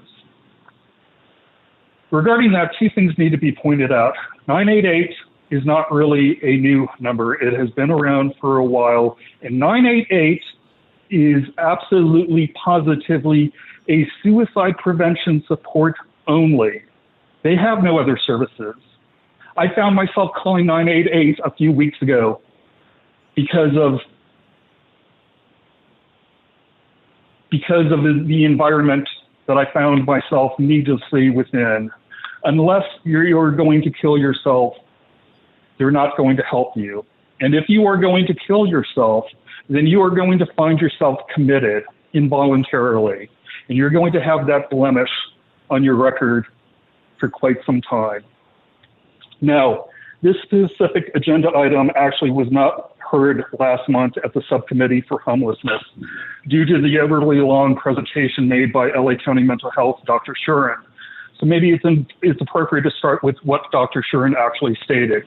LA County has failed to meet the need when it comes to the homeless population and adequate resources to medically treat, having capacity for only 20% of the overall need. Despite that, Dr. Shuren stated only 10% of the homeless have severe mental health. West Hollywood currently only has 120 homeless, so if you do the math, that means 12 people. Dr. Shuren alludes that the emergency behavioral health response team should have overlap with the Department of Mental Health via resourcing and coordination. What Dr. Shuren did not say is this. He did not answer as to whether the formation of such response unit will absolutely need the approval by the County of LA, including the Department of Mental Health. Dr. Shuren did not address the fact that despite West Hollywood being a legitimate city for over 30 years, it has only brought online 16 units for those who have experienced chronic homelessness. Again, do the math. That comes out to 1/2 unit per year. Dr. Shuren did not acknowledge that WeHo chooses to ship some of their homeless up to Glendale, a city that not only has higher population of homeless, but then they themselves should benefit by any new behavioral health response unit for those who come from West Hollywood. You know, crisis doesn't happen within certain hours. And then finally, regarding cahoots in Eugene, Oregon, no one has addressed the fact that but a few years ago, Eugene, Oregon had the highest rate of homelessness per capita in the entire nation. Higher than New York, higher than San Francisco, higher than the city of LA. West Hollywood is not Eugene, Oregon. What has worked within Eugene, Oregon doesn't necessarily translate as being workable within West Hollywood. West Hollywood has been very fortunate when it comes to the issue of those unhoused. The most that this city could do. Thank you, Michael. Do we have any more speakers? Chair, I see that Victor Olmachenko would like to speak. Victor, if you'd like to speak, go ahead and unmute. You have 3 minutes. Yes, thank you. Thank you, commissioners. I attended or was on some of the Zoom meetings earlier this year of the homeless unhoused population subcommittee of the city. That was with Ms. Meister and Ms. Shine. And I was catching up on reading on some of the most recent developments and listening to the transcript of the previous homeless subcommittee meeting, which I was which I was not able to attend. And I have to say that Mr. Vojkovic is making some pretty interesting comments, especially with all of the wealth of information that County Mental Health Department, LA County Health Department Director, Dr. Shuren brought to the homeless subcommittee. And I guess I just want to bring up the process. Here we are as a commission, you are being briefed about this new possibility for this new team, which does on first blush look like it's going to meet a need, but you don't have the benefit of what was discussed at the homeless subcommittee meeting of Ms. Meister and Ms. Shine. Why is that? What's going on? I just heard Ms. Kristen Cook mention you don't want to have serial meetings. We're hearing about emergency ordinances. We're trying to figure out whether you're going to go and speak or not speak or make your opinions known as individuals. And so I really think that what Sharon talked about, and this was an eye-opener for me, that coming from the County Mental Health Department Director, the fact that of the homeless issues, only 10% could be really identified as mental health issues, but the other 90% appear to be domestic problems and kids being kicked out. And of course, that probably comes with issues of mental concern. But I think we all need to get our facts straight. And before we start in these hard times of budgets being reduced and pandemic and money not coming in and hotel revenues and tax revenues down, before we start establishing new bureaucracies. Let's figure out what we really need. So I'm happy the staff has brought it to you, but in terms of one silo talking to another silo, talking to another silo, don't be scared about making phone calls, or my God, you might have a serial meeting. Has anybody been arrested and taken to jail because you have talked amongst yourselves? Come on, folks, let's get to share data across the board. Thank you very much for listening. Thank you, Victor. Commissioner Sun-Cheong? Thank you so much for that presentation. I noticed in your deck that you were mentioning the integration with 911, but I was also wondering about the integration with 211, which is a similar service to what you're describing as a hotline that's now publicly available. And then also your relationship with the Office of Diversion and Reentry, which does a lot of great work at the county level. They have similar programs and have a really robust implementation staff that I think would be a great partner for this. So thank you, Commissioner, and welcome. We have been having conversations with the county. We have looked at alternative numbers. It was also suggested in some of the conversations that we had with the city's contracted social service, homeless services and mental health providers of establishing an entirely new number that would be specific to West Hollywood.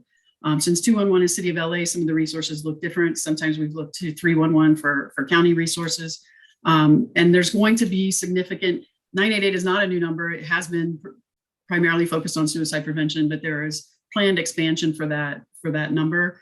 There will be an accompanying significant public education campaign, both from the federal and state governments. So we've been looking at those two, 911 and 988 primarily. In part, some folks feel comfortable calling 911. Some folks don't. Sometimes people don't want to call 911 for these types of situations. But if we had a number that was known to be specifically for mental health support services or a crisis intervention that was going to be separate and apart from law enforcement and would be specifically behavioral health focused, that's what we're looking at. We know that we have, sometimes people can get resources through 211 and 311. But to date, there's not also an emergency response or an immediate response that can accompany that. So that's what we're looking at is kind of, if you could imagine it, we've got fire, we have sheriffs, and then we would have this mental health crisis response team. They would be able to be dispatched immediately. But there's some direction from council, some conversation from council that 911 would not be preferred. And so we're looking at both options to see what would be available. My understanding is that 211 is statewide. Sorry, go ahead. No, go ahead. I'm sorry. That was just the point. Office of Diversion and Reentry. We have had some conversations about kind of diversion generally. We haven't spoken to the county office specifically. We are connected to their work through the County Homeless Initiative. But we did have follow-up conversations with Dr. Sheeran's team following the homeless subcommittee meeting. And I would just add some of the commissioners here do participate in those meetings and get information there. So I've seen at least a couple of you on those meetings, and we really appreciate that. And so we have had conversations with them about what this kind of alternate crisis response may look like from the county. And we have some things in place, like we have an MOU with Tarzana Treatment Centers for diversion for people who are arrested and have substance abuse challenges to be diverted into recovery services rather than into the criminal justice system. The numbers are more kind of focused on mental health than on incarceration for our population at this time. It doesn't mean there's not some need there, but the mental health conditions kind of across our demographics of homeless community members are just much more prevalent than some of the issues around incarceration. Not the same countywide, but it's just a little bit, we have some different demographics. Thank you. I think it was Commissioner Belbone. Thank you, Corey, for this presentation. I really appreciate you and Elizabeth coming. I do think that looking for creative solutions is in the spirit of what we need. The questions that I have are related to logistics. So many of our residents, when it comes to non-crisis situations that could involve mental health issues, call the direct sheriff station number. They don't call 911. How would this integrate with just calling the direct line? And I have other questions, but I figured I'd start there. Elizabeth, do you want to take that one, or do you? Sure, I think that's a great question. It's kind of like the $1 million question. The dispatch component is the most challenging. And the ultimate goal is that there's no wrong door to get your needs met. And that would be done by integrating quite a number of kind of entryways to make sure that the team is dispatched when appropriate. So we are definitely have flagged that and are kind of working through what are potential ways to have those be integrated in a way where calls are not dropped and people are getting connected with services they need in an urgent manner. So definitely flagging that. Appreciate your insight into the many doors into the sheriffs.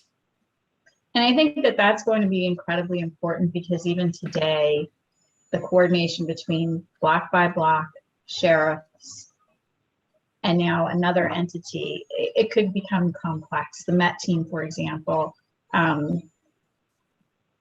people may have to ask the right question. And the other thing that I become concerned about it, there are times when people may feel like a threat to our residents. They could be shouting, they could be gesturing, they may have made a threat, and how that gets responded to and what people say and how it gets interacted is going to be incredibly important, because the first person they speak to is likely going to be a dispatch, and that dispatcher and how that dispatcher works with residents to understand and assess will be incredibly important.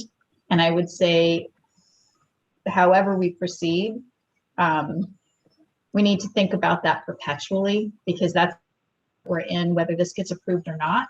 How we respond and the questions that are asked of people and perfecting that process over and over is going to be important. My second set of questions has to do with some of the other services that I think may be available. I believe Measure J is back in the county and got approved, and there's $187 million associated with it that has some reimagining how we address community safety and support needs and alternatives to policing. And I'm wondering how that impacts some of the potential work. And then also, for anyone who is eligible for DHCS services, CalAIM is a new program that will also be addressing some of the homelessness and other support services that people who are eligible for Medi-Cal will benefit from.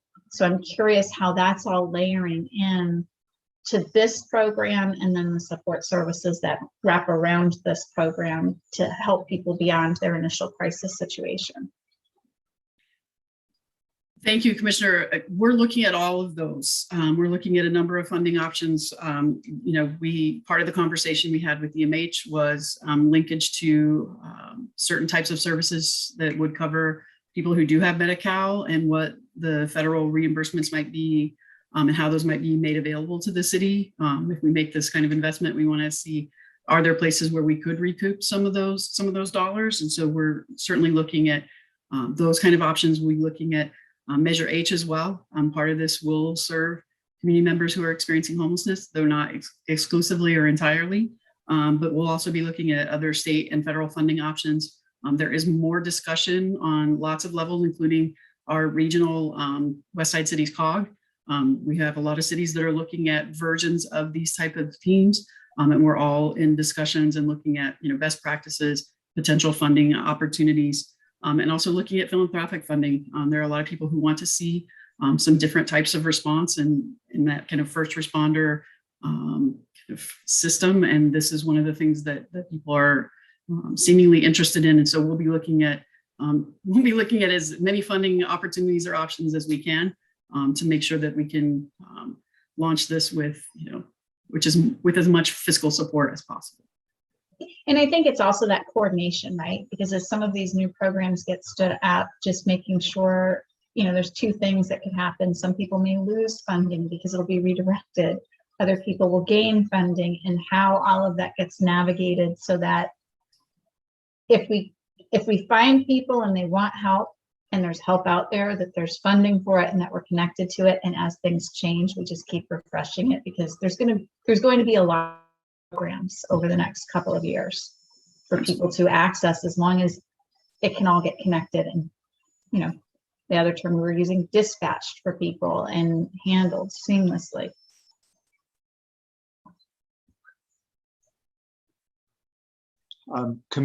Commissioner Oliver? I think Commissioner Roche was first. Vice Chair Roche. Vice Chair, I'm sorry, Vice Chair Roche. Thanks. Thank you, Chair. There's a lot I'm processing right now.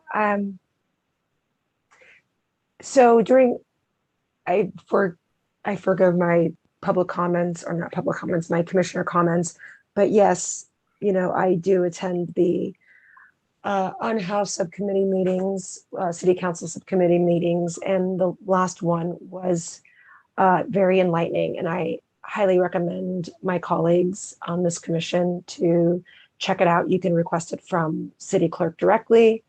And to thank you, Victor, for speaking to that point that, unless you take the time to listen to these subcommittee meetings, it is really hard to stay plugged into all the conversations that are happening on the sidelines that are going to impact our conversations during these meetings. With that said, Corey, thank you so much for this presentation, and Elizabeth as well. Just really excited to see what comes of this new system. And to Commissioner Balbone's point, yes, I am also very curious about efficacy in terms of all the different services and programs and systems that we are navigating within West Hollywood, and how to most effectively integrate all of these pieces. And I guess in the end, I was refreshing myself with what I would identify. It says local and regional challenges, and I associate that as barriers. Would that be a fair assessment? Possible barriers to effectively getting this online? Hurdles. How about hurdles? Hurdles. Okay. Just trying to find common language so I know we're speaking similarly. I am very curious and interested to stay on that aspect, on the local and regional challenges, as this starts to unfold. There's a lot of bullet points on that specific page, and I would just really love it if you could circle back in a future meeting and just let us know how you're working through those hurdles and ways that we can support you with those hurdles. That's all. Thank you. Thank you. Commissioner Oliver. Thank you for the presentation. I also share these concerns. I think when we hear of new programs, like for years, we in LA and a lot of cities, probably LA County, and a lot of region, cities and counties kind of get excited and hope that this is the change that we need to finally have some solutions. And I don't want to be a negative about this, but it seemed, I have a couple of concerns. One, I want to know how many people are actually able to I guess I should back up. There will be a lot of mental health crises that a team like this could respond to. And I think that this is an extremely valuable tool for a lot of people in different places who are going to have, all sorts of crises. But I think the ones that a lot of community members might think of are the people who they see who are in real need on the street, who are either threatening, loud, yelling, and then I guess my concern, the part where I wonder about how effective this will be, is that essentially this will be voluntary. There is a 5150 hold. I don't know how many. I was trying to read through the section 5150 to see how often a person can be put on that hold, but it seems to me that the state law would keep this from being as effective as we want it to be in terms of getting people help. If the people who need it the most may not be the ones who are going to take those services voluntarily. If that I know it's like a long string of thoughts, but I just want to see, get your thoughts on that, on the voluntary versus involuntary aspect of this, how effective it can be if it requires, people to agree to accept services. It's definitely great comment, and it's an extremely complex system, and rightfully so, because doing a 5150 is essentially like suspending a person's right to manage their own affairs. I think what is good is that this team will have kind of a person who can ride a 5150 is a police officer, and in this example, a credentialed, licensed mental health worker. Also, medical doctors write further holds once they're past the 5150 part. But I think what is good is, okay, so the team will have the same tool set as a person in law enforcement, but they will also have the ability to collaborate with our existing long-term social service agencies that are doing by name services for people who are long-term experiencing homelessness in our city.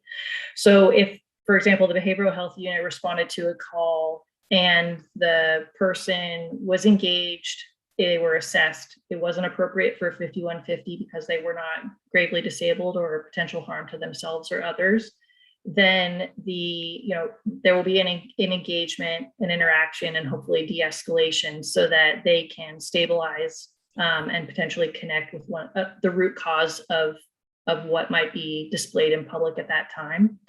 But what's good is how robust the West Hollywood social service network is, and how much the city council and the community endorses and invests in our homeless service agencies that provide that long-term care. So if people are not engaging or de-escalating in crises, there will be an opportunity for communication with our long-term outreach providers who can, if that person is a long-term local individual experiencing homelessness here. So I think there will be kind of a way for both our existing network and this potentially new team to come online and leverage each other's expertise to help people get to kind of longer term positive outcomes. And I think, I think it's important, Commissioner Oliver, I think you raise a good point that, there is no magic bullet, for lack of any better. There's no quick fix. If there was a quick fix, we would already have, all of us, all of our cities, all of our communities would have already done that. I think, Elizabeth mentioned, and it's really important that the de-escalation skills that these teams will bring to situations is vitally important. The goal is never 5150. That's the last resort. And that kind of those folks who have been in the community for a while, that are known to our agencies. You were specifically kind of talking about people experiencing homelessness.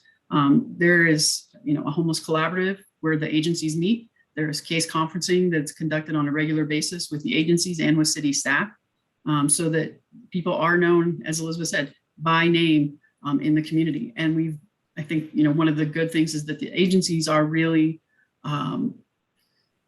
really supportive of looking for, additional resources, but so they can bring people in, hopefully into, longer term care if that's what's needed, that this would, help people de-escalate in the moment of crisis because there's an immediate response, but then they can get connected with, I think our plan is, Elizabeth said, there's no wrong door, there's warm handoffs, there's really a lot of care in making sure people are able to access the available services. I think the other challenges, and we kind of outlined that in the challenges section or the hurdles section, whatever we want to kind of call that now, even after multiple 5150 holds for community members who are by definition gravely disabled, there are significant challenges in the county system, and we continue to raise those with the county about conservatorships or temporary conservatorships or placements, receiving facilities, all kinds of system needs that Dr. Sharon did talk about, because people are being released by presiding judges in conservatorship hearings who shouldn't be released back to the streets. And so that is advocacy work that we will continue to do, that is, kind of part of what we look at with the development of this team, but it's part of our ongoing work, separate and apart from this as well. And thank you, both of you. I guess and I had follow-up questions. How often is there, a sort of revolving door of the same people on a 5150 hold, or is that something that, because of the gravity of, what that entails, that it's not something that's done over and over? And then since I would imagine that, if there's one licensed mental health professional who can make that determination, they're not going to be on, on call all the time. Is it possible, or would it be cost effective to have a plainclothes officer accompany, not as a primary responder, but there in case of the need for 5150 when someone who is licensed to do so is not present? To that point, yes, the design concept is to have an LPS, so Lanterman Petrus Short Act certified mental health clinician in each shift, so that the unit would have capacity to write a 5150 hold if the situation warranted it. So the goal would be full coverage. That obviously will come with cost, because that's a licensure plus that extra credentialing. So we're factoring that in kind of understanding what the budget would look like in order to be able to bring that service to the city for all hours that the unit operates. In terms of the other question with people getting multiple 5150s, that is something that happens.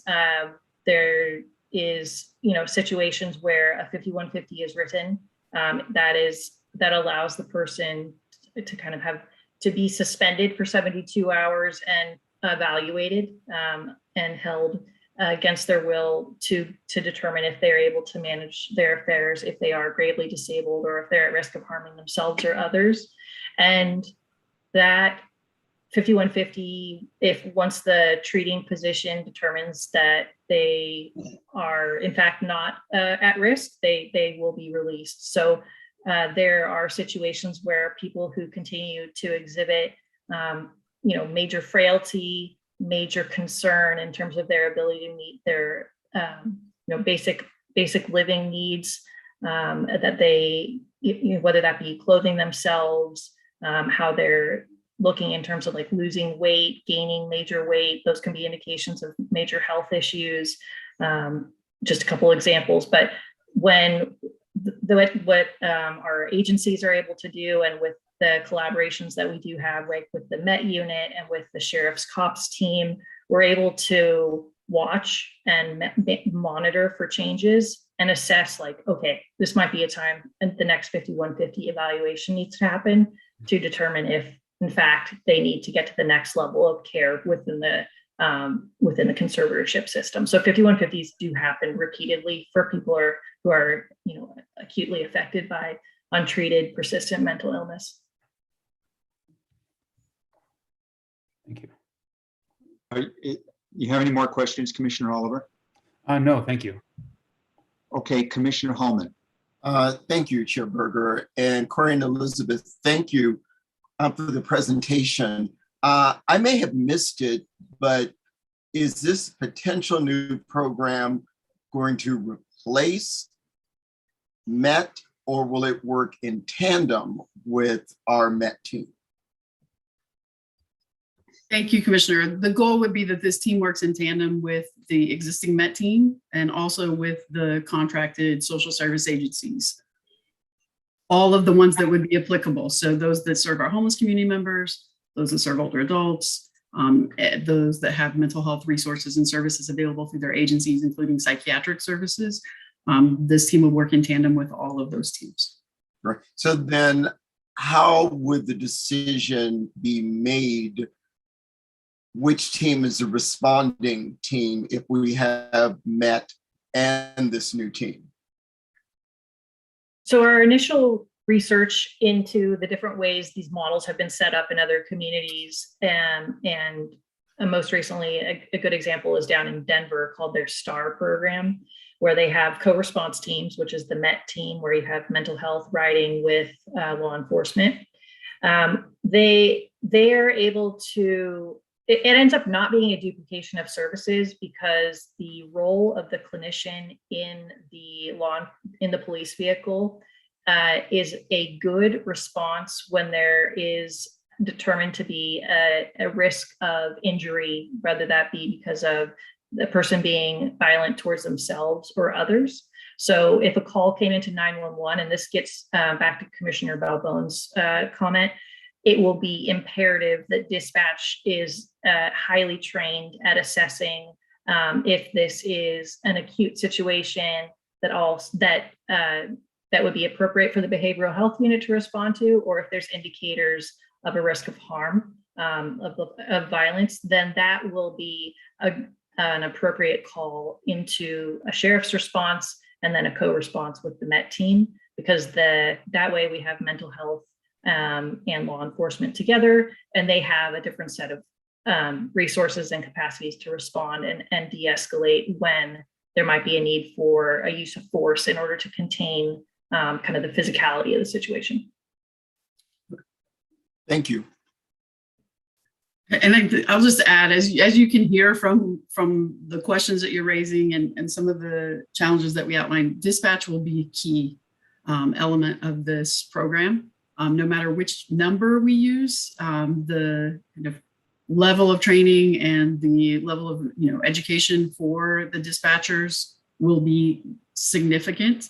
And that is also part of our discussions. That's part of the discussion we had with the DMH team and the conversations that we will continue to have, because we know, getting that first response, this is, is vitally important. And so that's a significant part of the success of this kind of program, and something we're certainly looking at deeply, broadly, with a lot of focus to try to figure out best practices, looking at training models that the DMH team is using, and the city, I think the city of LA also looking at with different programs that are going to be piloted in different parts of the city of LA. What is that dispatch education and training look like? What are ongoing training opportunities? We do that in some ways. It's been different, since COVID, but we also used to go do roll call briefings with sheriffs. We'll be looking at, what are the opportunities to do that with dispatch teams as well. So there's a lot that will be a lot of focus on the dispatch component of this as well. So it's vitally important. Commissioner Roche. Thank you, Chair. I'll make that really quick. Corey, in terms of the barriers or challenges, hurdles, excuse me, I know that I've been told, let's just say, that there are clinicians at this time who are resistant to taking on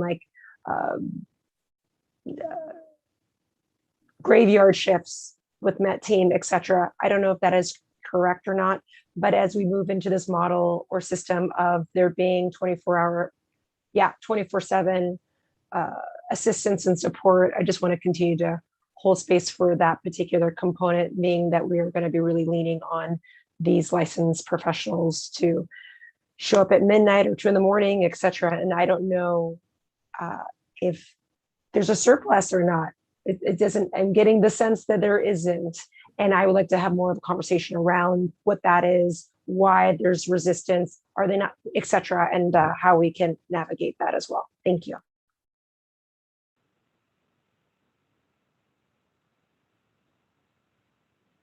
Okay. Absolutely. It's something that we're going to be looking at. It's and unfortunately, there's not a surplus of these types of professionals who are looking to do this work. But the people who do want to do it, it's a special breed, and we want to get the folks that want to do it, and we want to get folks who have the right kind of cultural competency, the right kind of fit for our community in all its diversity. So it is going to be an important, again, there's not really a piece of this that's not important. We have to get a lot of pieces right to make this work. And that's why, these conversations are so important and helpful, informing us as we continue to move this forward. Like I said, we're going to be talking with other bodies who are have some expertise in all the areas that this would entail. And so, and again, we're having these conversations now. We're having conversations with, as we were directed to have conversations with agencies like Cahoots. Cahoots is not an exact, we're not going to just take Cahoots and put Cahoots in West Hollywood. That doesn't work. But we can take and say what worked in Oregon that might work here, what didn't work. And then, some of the questions we ask, what do you wish you had put in place at the beginning that you don't have now? And so there are lots of those conversations about case management and other things that came from those discussions. We're not looking to just kind of take Cahoots and plop it into West Hollywood. It's not, that's not the model that we're looking at. So I think there's, we're trying to take the best of all the best programs and all the kind of practices that work, and then look at things that work specifically in West Hollywood with our existing teams, like MET, like our agencies, and then how do we replicate the good of those programs as well. So there's a lot, there are a lot of components, a lot of moving parts to make this work. And we want to make sure that they all work as seamlessly as possible. Commissioner Roman. Hi, everybody. So I've been listening to a lot of what's been going on, and I'm trying to be positive with all this stuff, but I think that the major problem here with this program is that if you don't have a place to put these people, there's no point for any of this. Just stop all of this because it's not going to go anywhere. These people are back on the street the next morning.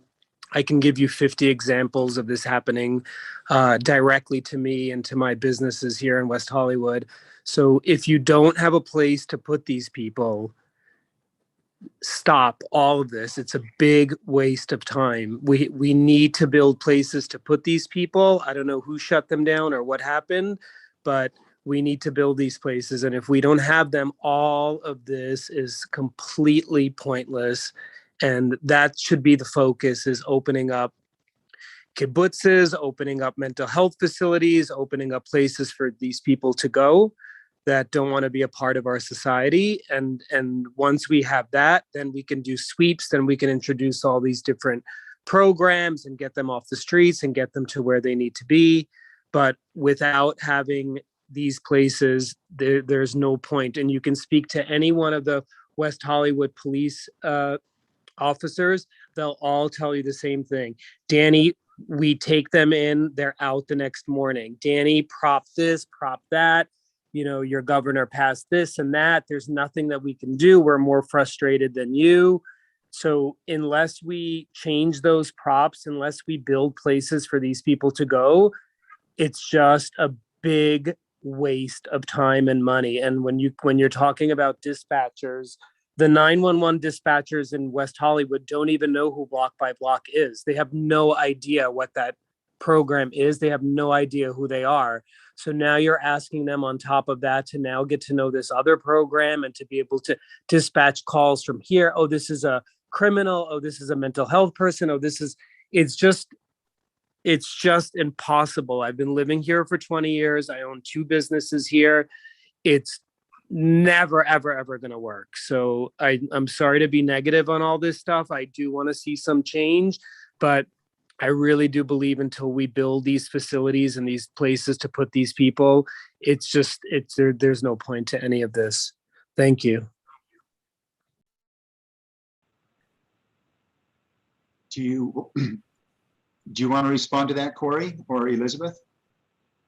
I don't know that there was a question there, but I can, what I can say is we're looking at 911 as one option, 988 as another in terms of dispatch. Some of the things you're talking about in terms of the propositions and people being released is because they're going into the criminal justice system. The goal of this program would be to not have them go into the criminal justice system. And the other parts of our work include advocacy for other receiving facilities, other housing opportunities. And part of what our team is also engaged in during this time is a feasibility study to create an access center for services in West Hollywood, interim housing and permanent supportive housing. And so we are doing all of those things at the same time. And so that's kind of the goal. We agree that we need appropriate places for people to go, and that for people experiencing mental health crises who are not committing crimes, jail is not the appropriate place for those folks. And so we do want to look at more opportunities. Those are all the conversations that we're having at the county level, at the Westside City's COG level, and at the city level. And then we are in process trying to develop those kind of facilities, some of those kind of facilities in the city as well. So that we understand that. I understand you've had a lot of frustrating experiences, and we're trying to pay attention to all of those things at the same time. Okay. Vice Chair Roche and I went to the Civilian Oversight Commission, and when you start to understand the complexity of this, and you hear all of the different comments about all the different kinds of mental health challenges and the responses and the problems when you send the wrong kind of a team there. Number one, the regional call centers, they're going to be, the county is proposing, that's going to be in July of next year. That's the 988 number.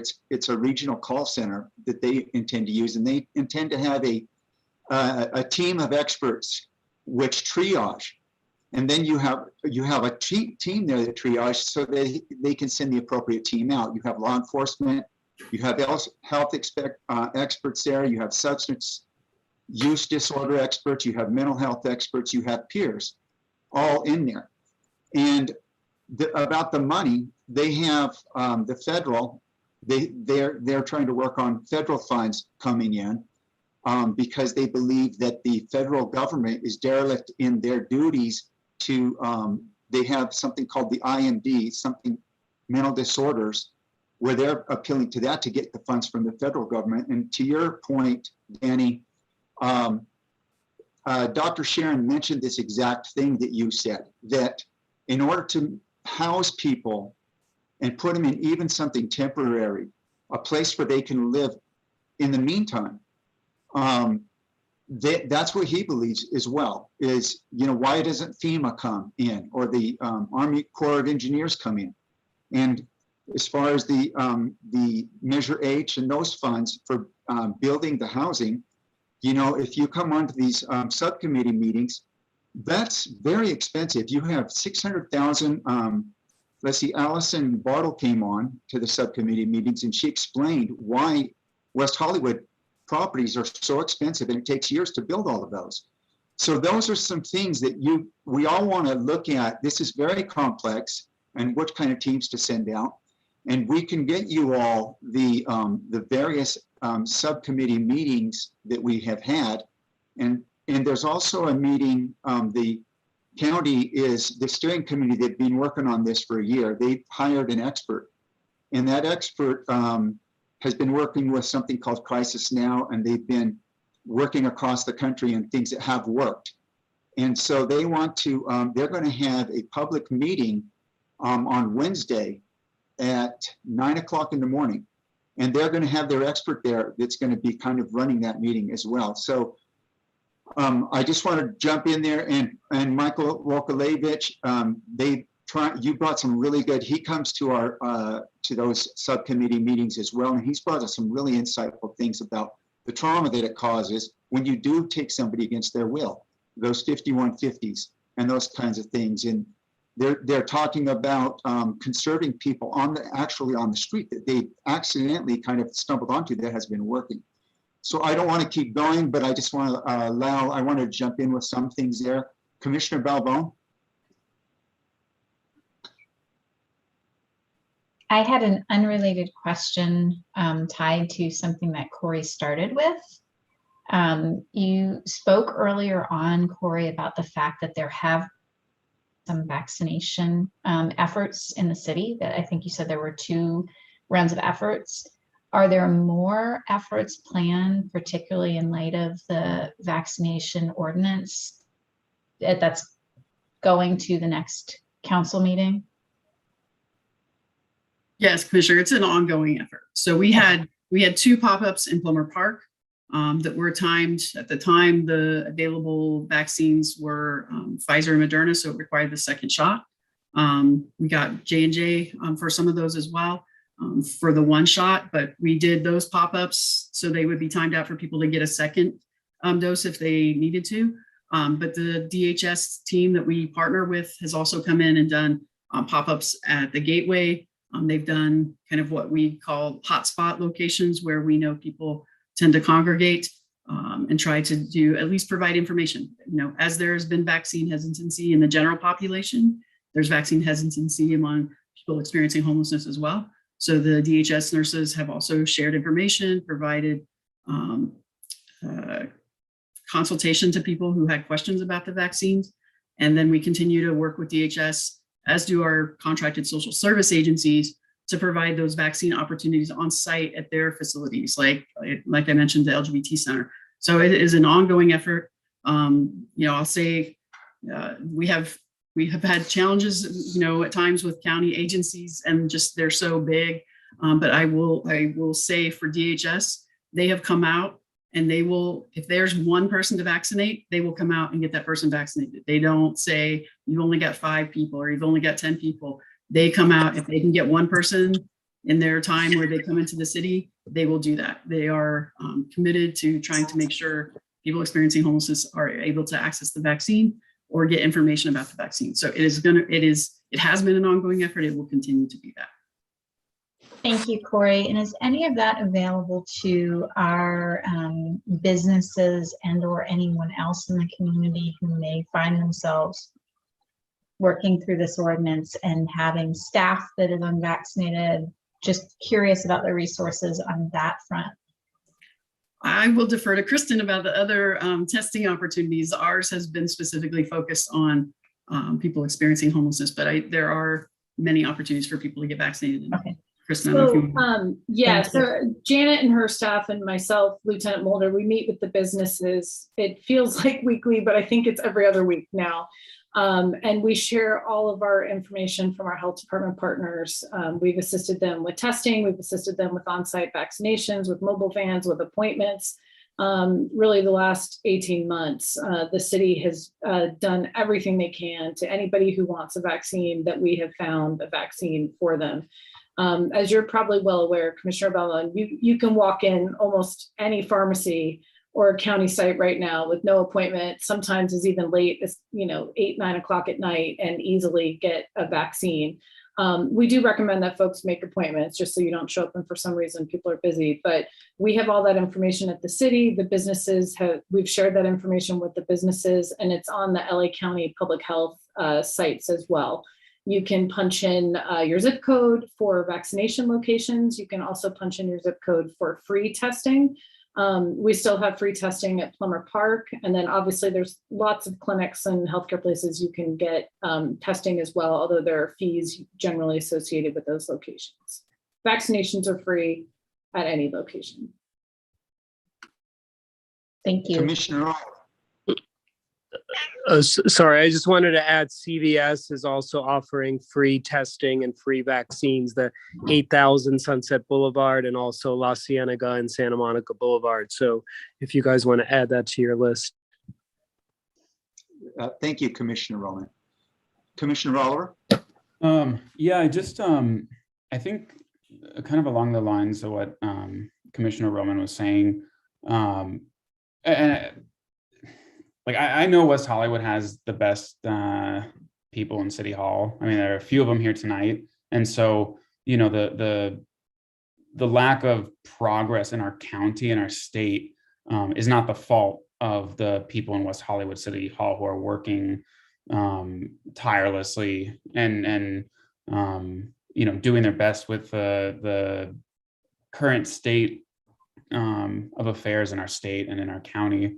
But I definitely, I hear it left and right from business owners, employees, residents, that like we've been talking about this for years and nothing changes. It feels like it's getting worse on the street. And I drive down the street or I walk down the street, and I just don't understand how we as a society can let people not just be unhoused, but you know, and when we're such a wealthy country and such a, you know, we have such resources, but we, you know, there are states of being that it's inhumane that we aren't. It's not to me a psychiatric facility for somebody who's having a serious mental illness, experiencing severe mental illness. That's not a prison. That's help. That's medicine. So I mean, there's not a question in that. I feel like, you know, there's something that like we're not saying, which is that the frustration, you know, is palpable in this, and like we're kind of like trying to phrase it as like questions, and but like it's a fact right now that people are getting frustrated, and it's not the fault of the people, you know, individuals who are doing the best with the tools at their disposal. So I don't know. I don't really have anything. Sorry, I don't have anything constructive there, but I just wanted to make that comment. Thank you, Commissioner Oliver. And I would add, Commissioner, we share in the frustration, and we are trying to address things, as you mentioned, in all kinds of ways with all kinds of approaches and agencies and so forth. But we share the frustration, and we don't think it's okay that somebody is sleeping outside or doesn't have access to the health care or mental health care that they need. So I understand the frustration. We share in the frustration. And I think, you know, we'll continue to try to work toward any number of solutions. The city has done a good job of getting a lot of people housed over, you know, the last several years. But the inflow into homelessness in LA County has, you know, far outpaced our ability, our collective ability to house folks. So if 200, and I think Elizabeth will correct me if I have this wrong, but I think 207 people leave homelessness each day in LA County, but 227 people fall into homelessness. So that rate of inflow is there's just no kind of catching up at this point. We're not to a place where we've been able to outpace what that inflow looks like. And I think the other part of the conversation, and this is going a little bit beyond, you know, behavioral health, but, you know, people come to West Hollywood for all kinds of reasons, and many people come here for all the same reasons that some of you and I and other people did. And it works out for some people, and it doesn't work out for some other people. But this remains a beacon for LGBT folks, particularly youth who come here and don't always have family support to fall back on, maybe don't have a good plan, or things don't work out. So we are always going to be that beacon. But I think what we want to get to is where those experiences of homelessness are rare and brief and non-recurring. But that's just unfortunately not where we're at right now. But we continue, you know, to try to, you know, house as many people as we can. Our numbers are actually pretty good, but that doesn't show up on the street. It's not like we housed, you know, 68 people over the last 18 months, which I think is the right number. And we have an average homeless population of 100. It doesn't mean there's only 30 some people still left. I wish it did, and we'd get those 30 some people housed, but that's just not where we're at right now with, you know, the continuing inflow into homelessness. So it is understandable, and we share in that frustration that things aren't better sooner, and that they're not better for individual community members, as Elizabeth mentioned. We also, as the agencies do, so do we know them by name. And so we are thinking of them frequently, daily, having conversations about, who's talking to this person. It is intense. The focus on this is intense, both from city staff, but also from our contracted agencies who do that frontline work every day, with really, any myriad of, our challenges on that list are in some ways nothing compared to the challenges that our frontline outreach workers face. So I think it's an important thing to note, Commissioner Oliver, and note that it's shared. And could I also just, this is probably a conversation for another night, to agendize it. But basically, if what we're doing, if the system, the framework that dedicated public servants are working under is not working, whether it's proposition, state laws, zoning, community opposition, whatever it is, like, can we come up with some better ideas, and solutions to get rid of these hurdles, these roadblocks to like solving this? And maybe that's a bigger, much bigger conversation, but I would love to continue it. Good comments, Commissioner Oliver. Not to mention that the eviction moratoriums across the nation are ending in some states right now, and guess where they might be coming? Here, because we are a generous and it's warm, and so we have to keep aware of that. But I think that we have an opportunity here, and I think we have a great commission here, and the homeless subcommittee is going to be meeting. And by the way, staff, you have been doing a really good job. And the director of mental health of the county has said he was very impressed with what we have so far. And we have 10 contractors that address and specifically work with different diverse populations. I think that that's a huge thing that West Hollywood has, and it's close. We're getting there, but I think that it's complex, and we need a lot more work. And we're going to have the homeless subcommittee, and there's been a lot of great conversations in there. We can keep addressing it. Bring your comments there. We have the outreach on Wednesday, so we can hear more about that. And then we're going to, Commissioner Balboa and I are going to be with the city. Let's see, it's the businesses. The Chamber of Commerce. They're going to be having a meeting in a day or two. So thanks everybody for hanging in there. This has been a big, long meeting. But I think we're pretty much, unless anybody has some ending comments, I think we're pretty much ready to move forward. Okay. Let's see, we're on. Report from the fire department.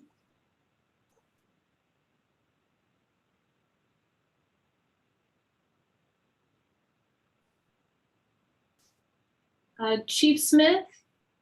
There we are. I knew you were still there.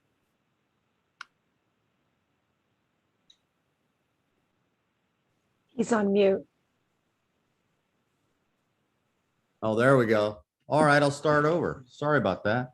Just want to say hello and good evening. Your fire family is doing great. I wanted to let you know about a few things that have gone on in West Hollywood. And the biggest highlight is your local fire engine 8 has been assigned in Northern California since July 20th. And your firefighters have been doing 14-day rotations up there. They're formed in a strike team configuration, which is 4 additional for a total of 5 engines and a leader.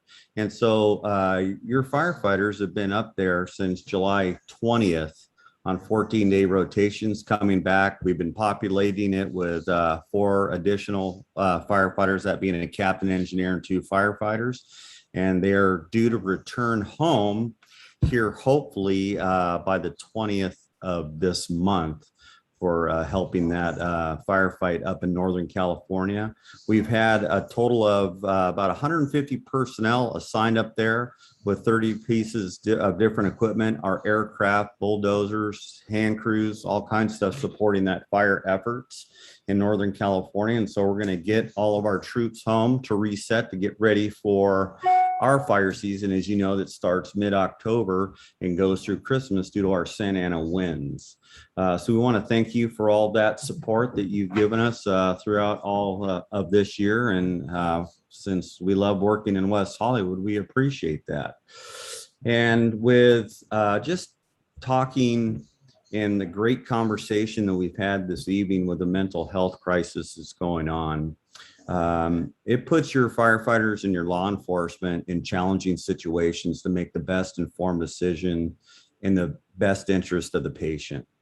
And we know that our closest receiving mental health facility is in Culver City, which extends our ETAs, brings us out of service for the service of West Hollywood. So it does have some challenges to our organization and the paramedic service and the all risk component within West Hollywood. So we would be advocating for something more local to meet our needs so we can keep our firefighters and our first responders closer instead of those longer response times that may need. So we know the mental health crisis, there could be some compounding other medical interventions, and the mental health component just may be one of it that requires our advanced life support capabilities with compounded injuries in addition to a mental health type of crisis.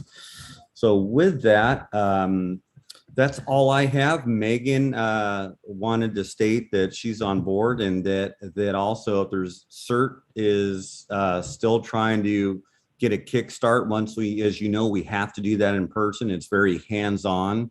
So once we have compliance with what the mandates are and where we go through this COVID era of living, is we're ready to re-engage into CERT once we can do that hands-on to meet that need as well. Your Battalion Chief Leland Delaney is on. He did not have anything to add, but they were here in support. And I'd like to offer anything to the group. If there's any questions for me. No questions. Just a brief comment. Kristen Cook has also worked on this about the receiving facilities. She talked with the Fire Bureau, Chief Kashani, I believe his name was, correct, about possibly getting something closer. Kristen, do you want to comment on that? Yes, and Chief Smith is in the loop on all of this. So it was one of the medical directors, Dr. Kashani, and one of our former battalion chiefs, Brian Kane, who's now at the EMS Bureau. So they took a few minutes to kind of meet with us just to kind of explain what the Mental Health Receiving Center pilot program is, and why, Chair Berger, when you've asked previously, why isn't WeHo participating? That's the short answer of why we're not in the pilot yet. So Chief Smith alluded to this already, but they're willing, if an acceptable mental health receiving center can inch a little bit closer to the jurisdiction. Yep. And the Director of Mental Health, Dr. Sharon, mentioned that we only have like 10 of those urgent care kind of receiving facilities in the county, and we need like 40 to 50 of them. So They're aware of it.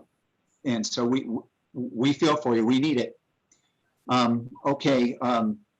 Let's move on to the block by block.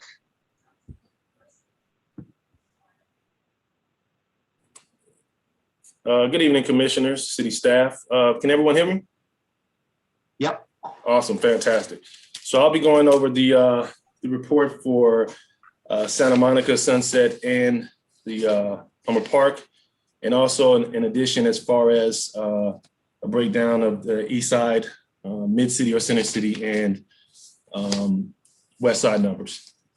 So for Santa Monica, hospitality assistance, of course, 1227, business contacts, 4,185, homeless contacts, 210, calls for service, 212, requested police or fire 7 times, and bike miles ridden was 410. For Sunset, hospitality assistance 87, business contacts 520, homeless contacts 38, 3 calls for service, 2 requests for police and or fire. Parks, we had 3 violations last month. 81 pedestrian assistance were logged. 389 people visited the restrooms. The restrooms were serviced 82 times, and we gave out 2 social service referrals. Okay. To go into the breakdown of the different districts or sides, I just tried to compile what I thought was, or actually extract from the larger number, what I thought was the more important categories. So for East Side alone, we had 3,568 business contacts, 170 homeless contacts, 5 requests for police and or fire, and 162 calls for service. In Mid-City or Center City, we had 256 business contacts, 24 homeless contacts, 1 call for police or fire, and 38 calls for service. On the West Side, we had 361 business contacts, 16 homeless contacts, 2 requests for police and or fire, and 12 calls for service. That will conclude my report. Are there any questions? Yes, Commissioner Roche. I just want to thank you, Shay, because I know I was requesting this report for a month. So thank you. I'm so happy. It's really helpful. I appreciate it. No worries. And going forward, I'll be able to have, since this is my first time, I'll be able to compare them, to the last month. So yeah, no, it's great. It's still really helpful the way it's broken down in both ways. So thank you. Awesome, no problem. Thank you. Thank you, Vice Chair Roche, for that. That was a great suggestion. Okay, any more questions for block by block? Commissioner Balbone. So thank you, Shay. I really like the changes too. And the question I have is, and I haven't asked this before, calls for service. So if you are called, but don't have the units to go out to that section of town, do you still capture that? And is that recorded differently than one that is a successful call for service? No, we capture all calls for service. Okay. Yes. Okay, thank you. You're welcome. Okay, staff, do we have any, we maybe should have asked this first. Do we have any public comments on this? Yes, Chair. Michael Vojkovic signed up to speak. Michael, if you'd like to speak, you have 3 minutes.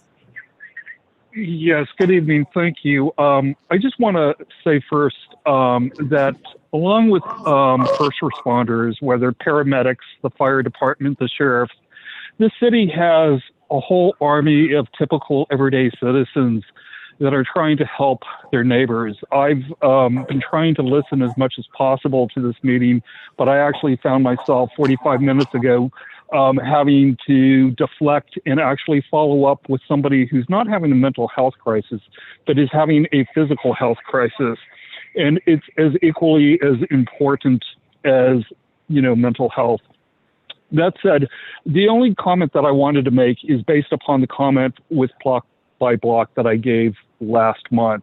And that had to do with a unhoused person who was essentially left sleeping in a very darkened alley behind what was the Arco station on Santa Monica across from the 7-Eleven.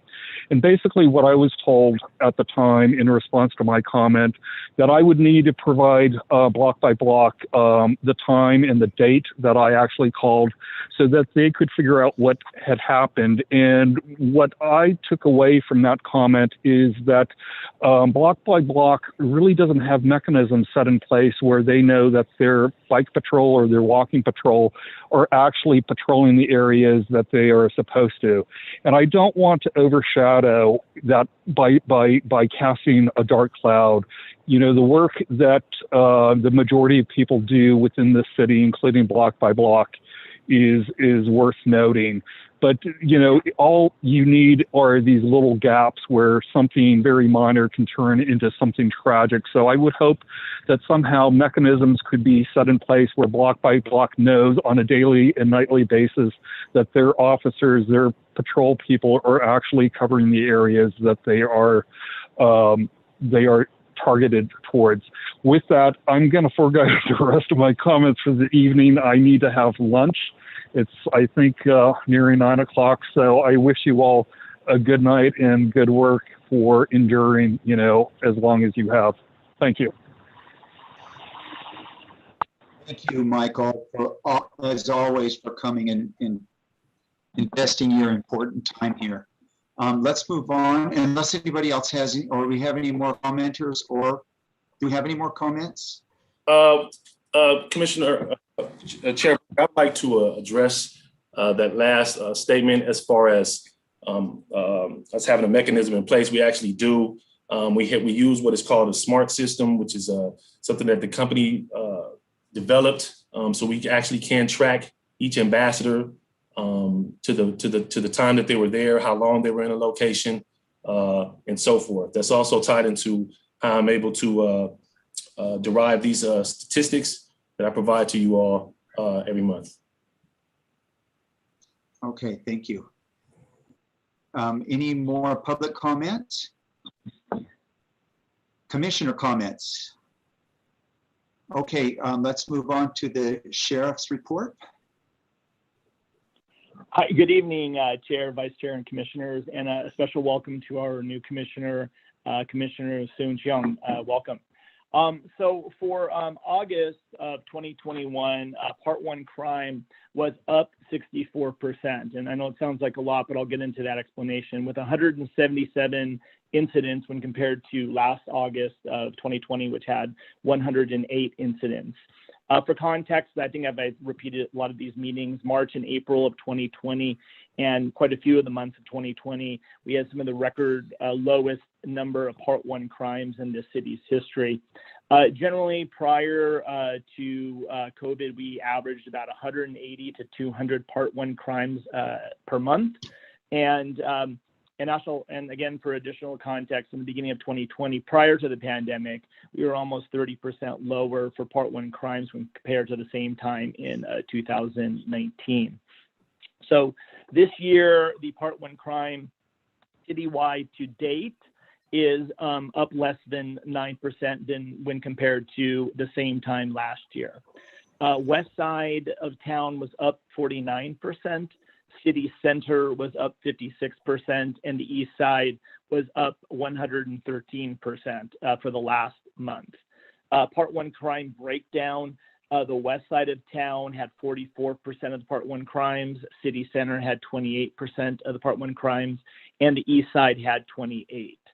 The station had 95% compliance in terms of minutes for last month, which is a little bit lower than we want, but last month we had actually more than several members of the station out on COVID, and people were encouraged, if they were feeling sick, to call in and to make sure they tested negative. For the month of August, there were a total of 10 armed robberies, which is of concern to us. 3 of those robberies were Estes robberies, which is a robbery wherein usually if somebody goes in and we're committing a theft in a store usually, and as they're leaving, they get in a fight with security or employees, which elevates the crime. That's what that Estes robbery means. But the 7 others were street robberies. And historically, most of our street robberies happen late at night and target victims walking on side streets or their way home from the clubs late at night. In August, some of the robberies occurred in the early evening hours in areas where a lot of times we have very little crime. The city center had 5 of those armed robberies in August. For the month of August, other burglaries, we had 34 incidents. 14 of those were commercial burglaries, 9 were in sub-garages, 10 were mail rooms, and then 1 vacant house. Grand theft auto was also up a bit compared to last year at this time.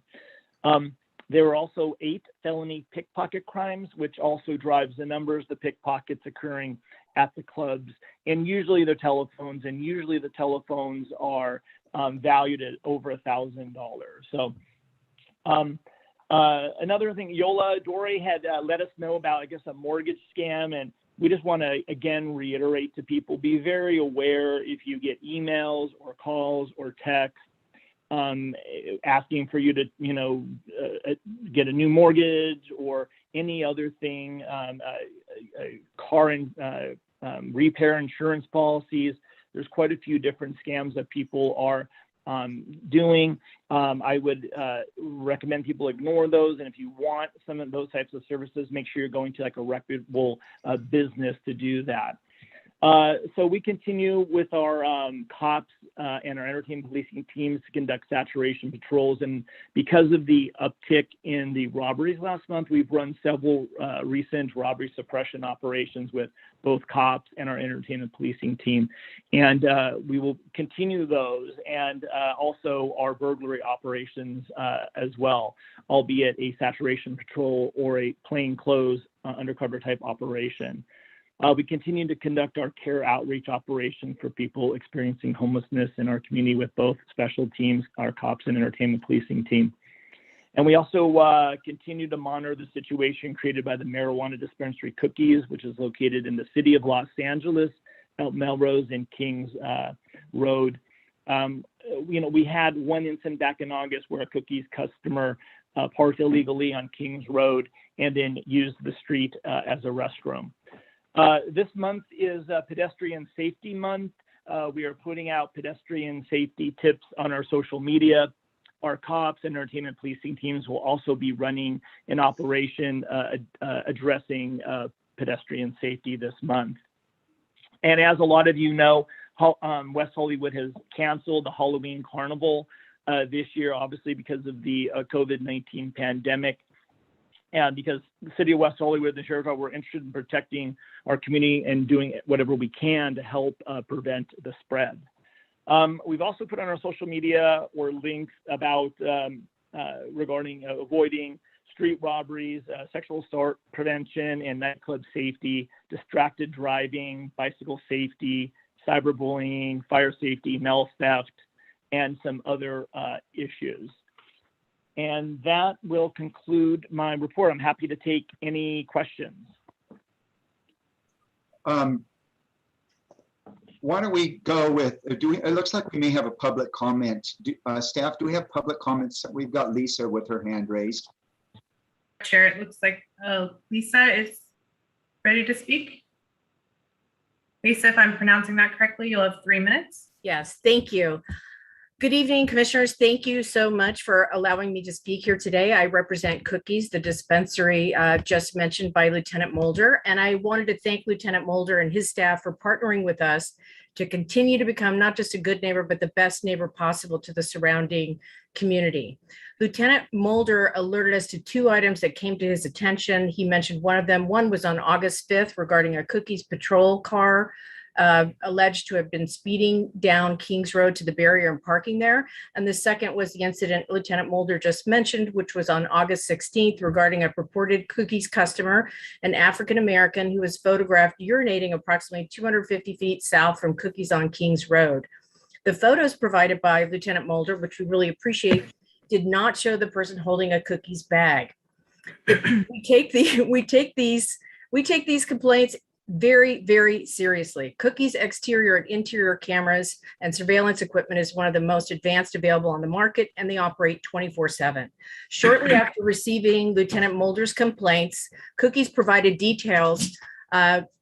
Cookies reviewed the entire surveillance footage from 2 days before and 2 days after for the first incidents, and the second for the day, because of the photograph, we had an actual time and date.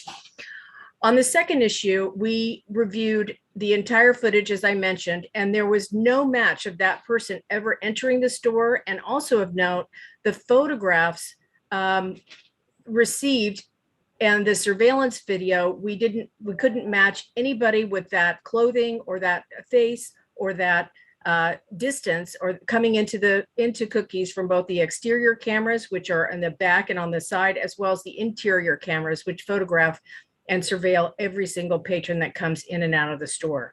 With that said, we continue to welcome any feedback and comments. Cookies has a 24-hour, 7-day-a-week patrol car, which patrols a 4-block radius surrounding Cookies, as well as a full-time cleaning team that operates during all operating hours that also extends a 4-block radius around the store. Please feel free to reach out to us, and I'll be reaching out more to some of the staff here and the commissioners as well to let them know of the other items that we're working on for the community. Thank you very much. That's thank you very much, Lisa, for coming. That really shows something, and that's a great start that we can continue working and communicating with you. It looks like we have another public comment. It looks like it's Victor. Go ahead, Victor. Good evening again, commissioners.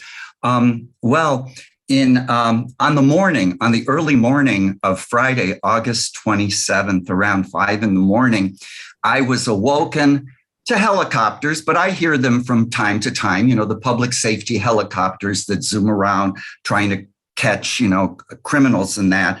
But this was the loudest I had ever heard. I swear it sounded as though the helicopters were landing on my street, on Laurel, or on the adjoining street, Hayworth. Well, I was finally able to get back to sleep a little bit. And that day, I found out that there was a tragic occurrence of a shooting. In fact, 4 men were shot on Fountain Avenue, I believe at the corner of Fountain and Olive, across from the soon-to-open Pendry condominiums.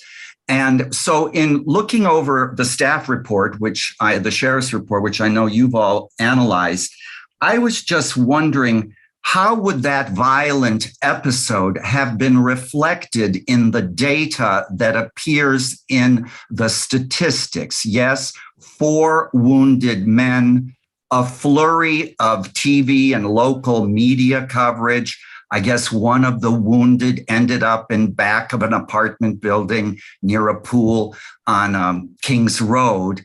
And so after that flurry of activity, there were a lot of questions in my neighborhood about the helicopters and calls from folks more closer in the area that I know. And so I was wondering whether those kinds of occurrences shouldn't be provided a narrative within the sheriff's monthly report. This incident happened on August 27th, and concerned citizens would like to know, what's been the follow-up? Has anything happened? Or should we wait until the September update of the sheriff's report? Is this just one of the 1,771 calls for service that is reflected in the very meaty report? I do like statistics, but I also would appreciate more narrative and explanation to the community. No. What's going on? No.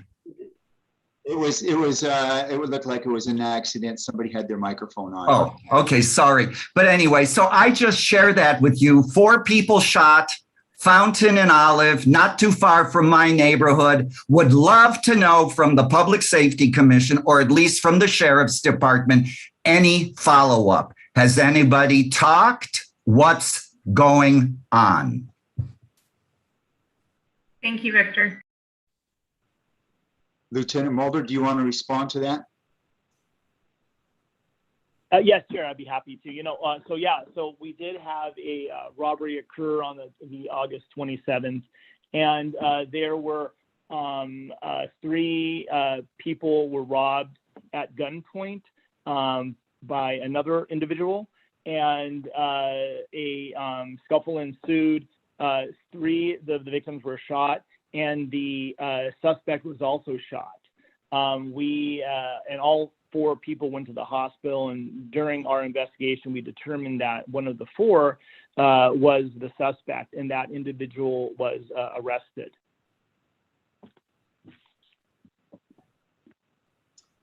Okay, Commissioner Hallman? Yes, thank you, Chair Berger. Lieutenant Mulder, is it possible to add to our reports? I'm just curious about hate crime statistics in the city. Is that possible to add to our monthly reports? Yeah, absolutely. I can definitely add that information for like the prior month and how many either hate crime or hate incident reports we took for that month. Definitely. Okay, great. And then my other question, is there a way that we can get a report on officer responses to calls, like response time? Response times. I think one of the pieces of information that you're provided does refer to response times. I think it's the one of the reports. If you the one that it's a chart and it's showing like in August 2021 compared to August 2020. It says calls for service, observations, misdemeanor arrest, total arrest. Are you seeing that particular? What slide number is that? So yeah, I'm not sure what slide. Kristen, do you know what It's slide usually, number that is? Lieutenant and Commissioner, it's usually the first one. I'm going to try to hold it up, but with my Todd, I don't know if you can see this. Oh yeah, I can. Okay. Yeah. Thank It's you. on the one that looks like stripes, and then if you kind of look over to one of the columns toward the right, it says. Got it. I see it. Thank you. Of course. Yeah, so yeah, we have it listed twice with regard to August 2021 compared, and then you see the comparison to the previous year, and then the monthly average, the second column down below shows the monthly averages in comparison as well. Great, thank you. Yes, I just think it would be great. I would just be curious to know what our hate crime statistics are, for the city. Yeah, no, we can add that. Absolutely. Absolutely. All right, thank you. Okay, doesn't look like, Lieutenant Mulder, I noticed that the response times were slower. Do you have any explanation for that? So looking at the response times, if you're looking at the emergency response time at 4.4 seconds when it's compared to August of 2020 with 2.8. And then there's and even in the rest as we kind of go down the line. August of 2020, we were still kind of on lockdown, less people on the road, and easier for deputies to get to respond. And as you've seen, since that we've reopened, the gradual upticking in traffic and so forth. So that's probably something that impacted them. But for emergency calls, we like to see like 3 to 5 minutes in there. For our priority calls, anywhere from like 9 to 11 minutes. And then our emergency or our routine calls for service, it's probably around 26 to 30 minutes for those. And I see that on the end of the chart here, it shows response emergency times and incidents. That should be response routine, not emergency. So those for our routine calls. Okay, thank you. Commissioner Belbon. So thank you. I have a couple of questions. It looks like grand theft auto is still up, but down from last month.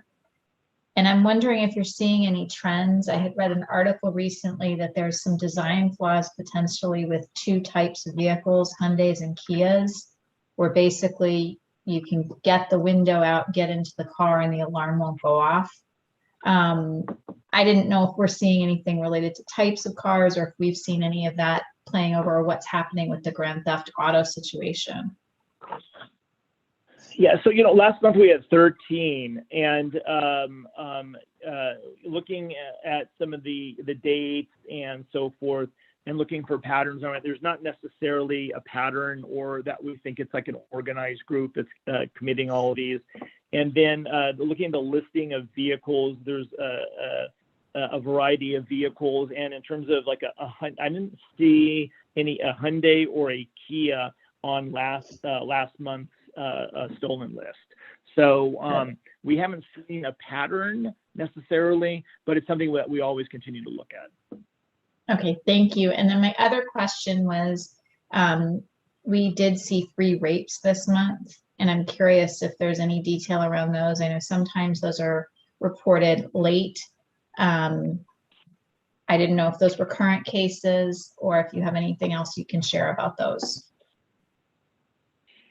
Yeah. Without getting into the specifics of the 3 incidents, one was a situation. Somebody met somebody on a dating app, and then it occurred. One was reported in they were at a bar, and I think then there was a situation where then they don't remember what had happened, and then they went and got came to us, reported it, and then I think they were taken to the rape treatment center. And then the other one was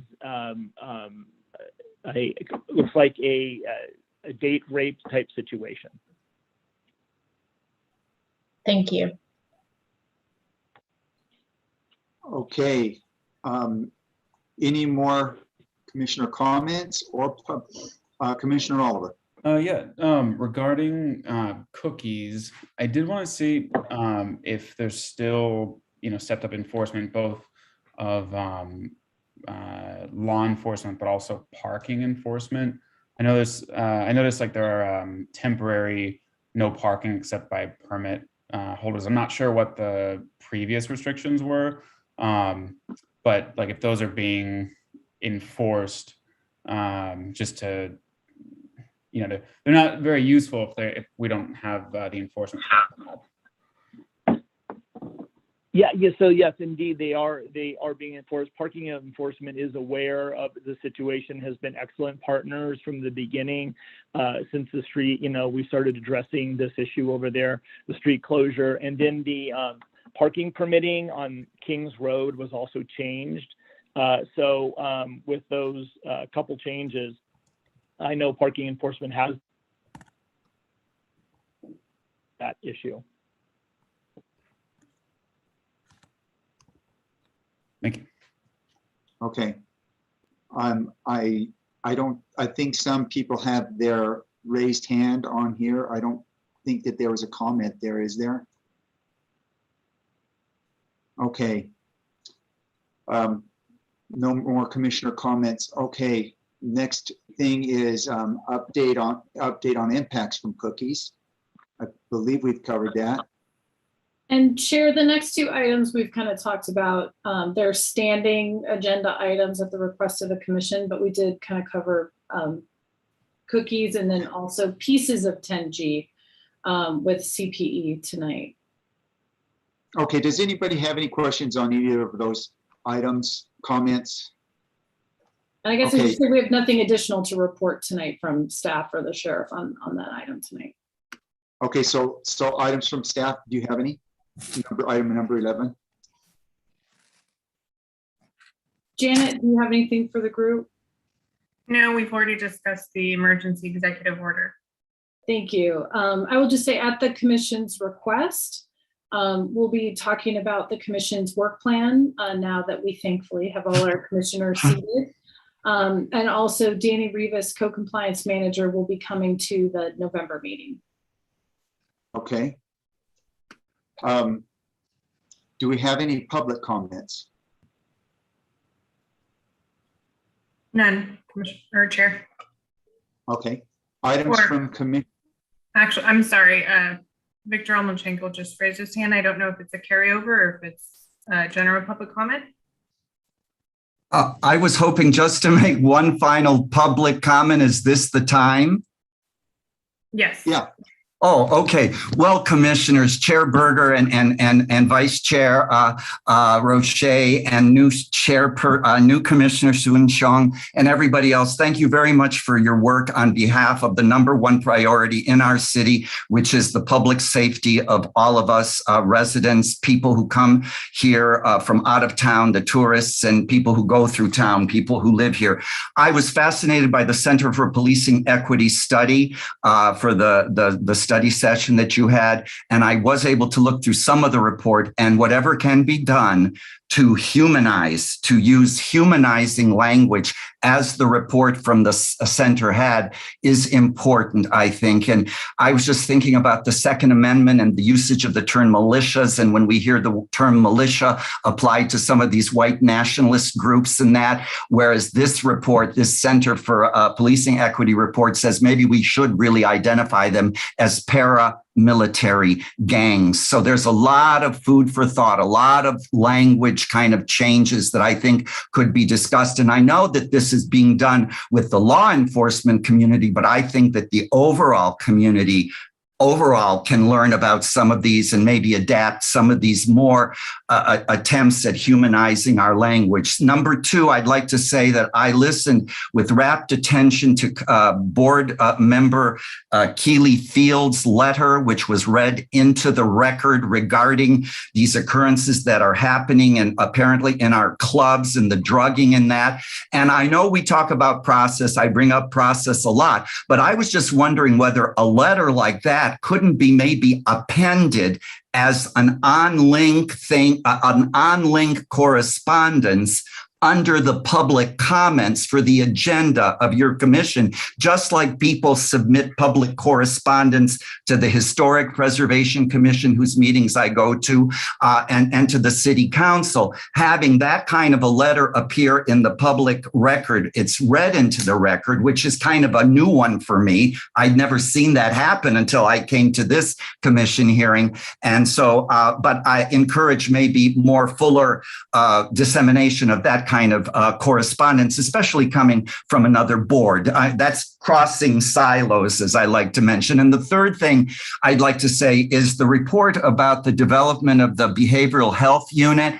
I just want to share with you that I did look at that slide quickly, and I saw that the future holds a homeless service access center and possible bridge housing in WeHo, and that the feasibility study started by Abby Arnold and Associates of Santa Monica. I believe a contract for $300,000 was awarded to Abby Arnold. The work started on June of this 2 months ago, and apparently will not be completed for another maybe 18 months to 2 years. And that just sounds like such an awful long time. And what Ms. Commissioner Roman mentioned and what Commissioner Oliver mentioned really resonated with me, with the frustration that we all may feel with these issues, but also I think the infrastructure is so important. So is it really going to take 2 years for Abby Arnold with $300,000 to identify a possible site in our 2 square mile tiny city?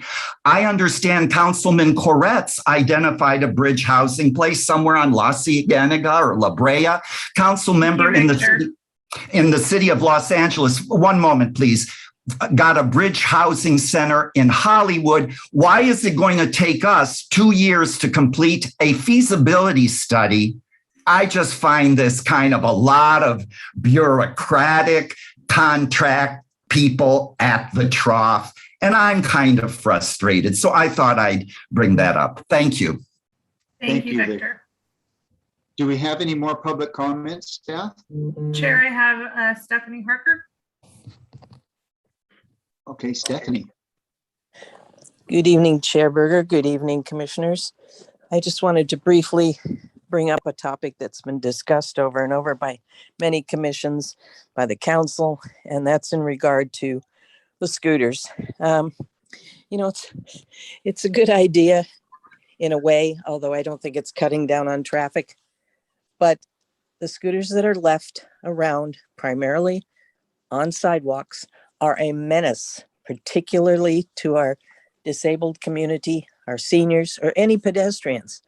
I had another experience myself walking eastbound on Santa Monica Boulevard, 2 kids, 2 tandem, which I think is illegal. I'm not sure about that, but on the sidewalk coming from behind, and they expect you to get out of their way.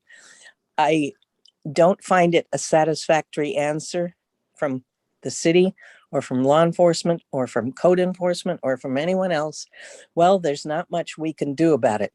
It just doesn't fly with those of us who are out there literally afraid of being hit from behind or causing an accident of any kind. And I don't know what the answer is, but something has to be done. And I think something in terms of fines, or if these scooters are left. I saw one left 50 feet because I pasted off from a place that you could legally leave it at Plummer Park. It was in the middle of the sidewalk, laying across, like the part of it in the gutter, part of it in the handicap ramp. And it's like, why? I mean, I know it's thoughtless people, but unless we start enforcing the laws against these things and having it come out of somebody's hide, I believe the scooters are numbered. So whichever one is there, if we're able to, then let's start fining the individual who rented it, because the companies know who that is, or they can get their ticket in the mail, just like you get it at a signal that has the cameras that catches you running the red light. Something has to be done, because it really is a nuisance, a menace, and it's a safety issue that I think somehow we could all get behind and figure out a way to take care of it. Thank you. Thank you, Stephanie. Do we have any more public comments or commissioner comments? Chair, I show that Lisa has her hand up. I don't know if it's a carryover or additional public comment. I think her hand has been up since she talked. Okay. Vice Chair Roche. Thank you, Chair. So I know it's been a long evening, but I would like to circle back to Keely Field's letter that was shared at the beginning of this meeting. I just want to thank her for her courage and her willingness to share her personal story with our commission, specifically our commission, since we do oversee public safety. And especially as a advisory board member of the Women's Advisory Board, I want her to feel supported in this matter. I know that I have talked about the ongoing issues with our bars, specifically the Abbey, and ongoing incidences that have occurred there. So I want her to understand, I want her to first realize that she's heard. And I would like to circle back to what the city has already done in terms of the nightlife establishment safety steps. I know they released had a press release on this matter. However, it could be better. And I believe our commission within our purview could really have an impact and a say on that, and offer recommendations to council regarding this specific matter. So I know we're not talking about work plans yet, but I'm just planting that seed that this is a very severe issue, not that any others are not. And I do not want it to be overlooked. That's it. Oh, in terms of other points, I did attend the social justice meeting on the 24th. Just update, they did draft an action plan. They will be putting together policy recommendations over the next 3 months, and their work plan or action plan entails components of economic development, housing and homelessness, social services, public safety, environment, and city operations. So I will continue to report back with updates, but as you can tell, a lot of our purview and their work plan is intersecting. So I think there's a lot of opportunities for our commission to work hand in hand, and I look forward to doing so. That is all. Thank you. Thank you, Vice Chair Roche. Do we have any more commissioner comments? Commissioner Belbon. I was also moved by Keely's comments, and I think as we approach our work plan, there was a request from her to set up a joint task force.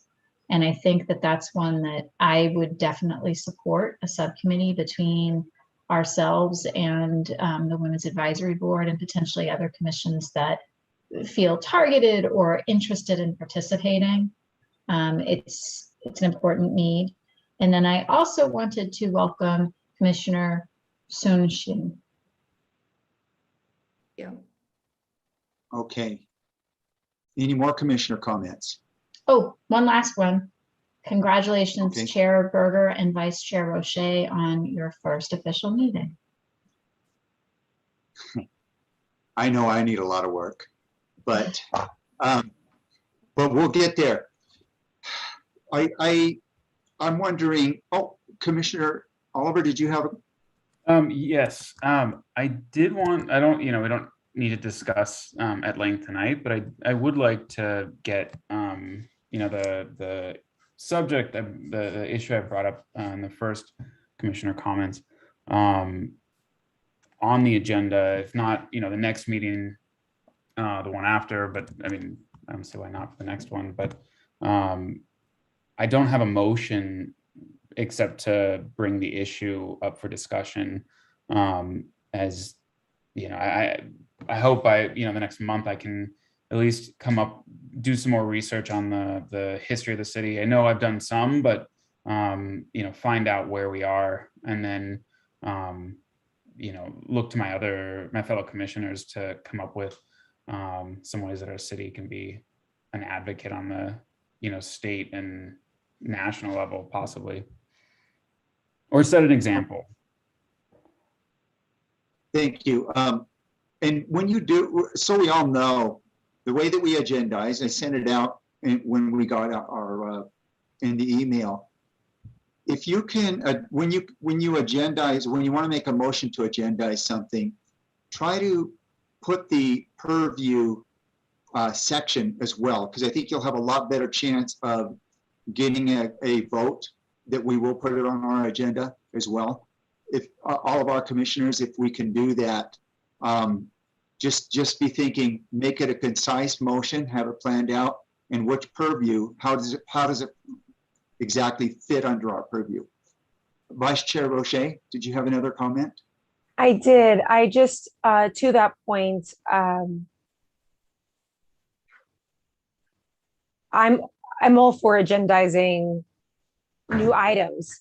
And I think it's really important that we really take that piece, Commissioner Oliver, into the work plan discussion, because I think you'll find that to be very fruitful. Especially, as I said this last month, that I would like there to be an ongoing work plan item on our agenda. So that would also be something that we can continue to circle back to. But yeah, I think we all have a lot of ideas and wants and desires to come out of this commission. And I think the best way to kind of organize our thoughts and move through that information is to have it integrated into a work plan. So be it. And I totally apologize for not welcoming Commissioner Soon Xiang. So I know her screen's off, but welcome. Thank you. Okay. Any more commissioner comments? Okay, staff, I thought, Victor, that was a great idea that you had. And I don't see why, maybe staff, you can comment on this, why we can't include those letters, those comments that were read in. If you get it ahead of time enough, because I know I want to see those again. Here, we'll ask. We've never had it in this format either. Victor's actually pointed something out that's true. We've never had somebody submit a letter.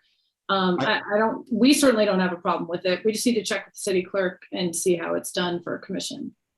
Well, yeah, go ahead. And also the individual as well. They were, as Kristen said, this was unusual, but they requested, just based on the nature of the subject, they didn't feel comfortable speaking before the commission and the public, just obviously sensitive nature. So she did ask if I'd be willing to read her comments into the record. So this is a one-off, and obviously it's a little different when we do public hearings or something of the other commissions where people submit their comments, knowing that they're going to be published as part of the agenda packet. So this is a little bit different. So we would have to take it case by case. Okay, yeah, I like it. A lot of people come on with their public comments, and you can see that they've written it out and everything. I personally would like a copy of those. A lot of times I request that so I can look at it more closely. And just having the speakers know that up front, I think is really the key, that Janet mentioned, so they're willingly giving that, but we'll follow up. Because normally, and not to be or keep going on it, but when people submit in writing, it's in lieu of coming to the meeting to speak. So that's the other part of it. It's not both. Yeah, I think that makes sense. It makes me a little. It seems unorthodox to read letter. Like I've never seen a public, meeting, with some exceptions, but like in a normal format where we would read, comments. It would just go into the minutes as public record, correct? So early on during the pandemic, when we went to the virtual method, they were speaking in comments directly at the start of the meeting, and then they just attached them to the packet. When we were meeting in person, same thing. If someone were to email comments to the city council for the agenda, they're included as part of the packet because they're not coming to the meeting to speak. So again, today's situation was very different based on the nature of what the speaker wanted to discuss in front of the commission. I would like to just put my 2 cents in that I don't think changing to a format in which we make that a regular thing. Like I appreciate and I wholeheartedly support reading that letter tonight. And I think it's important that we hear that. But in terms of changing the format of the meeting to include reading, these meetings do go on and we have a lot of business to take care of. So I think including them in the public record is important, but like I'd be nervous to change the format to include reading any comments. So I think that it is kind of normal practice. If somebody wants to submit something as well, and then they comment as well. So if they wanted to submit their thing in writing, that was unusual where you had to read it, but I think that the public can submit a copy if they wanted to, and then they comment just for us. And but anyway, I just also wanted to comment to Stephanie Harker and all of you that came and invested your time. We don't want your comments to fall through the cracks. Stephanie, I have been working with some people, and we had some comments on the scooters at the Eastside Community Meeting too, that we can try to get all of those in place, and so that it just doesn't feel like we're spinning, and that we can start working on some of those things together. Because I feel like we just don't want to you comment and just nothing happens. I hope that we can all think of ways that we can tighten this up where we're more productive, we have some outputs, we're more efficient. So when you start thinking about the work plan and you start thinking about that, let's all start to put our heads together about how we can be more effective in our meetings here as well too. So think about that and keep your ideas going and bring them. You can email them to me, some of them. This won't be, it's just ideas. So do we have any more commissioner comments? Okay, so I guess we're going to adjourn. Anybody want to make a motion? So moved. Second. Okay, I believe we had a motion by Commissioner Oliver and a second by Vice Chair Roche. Okay, the meeting is adjourned. Thank you. Thank you. Good night, everyone. Good night, everyone. Good night.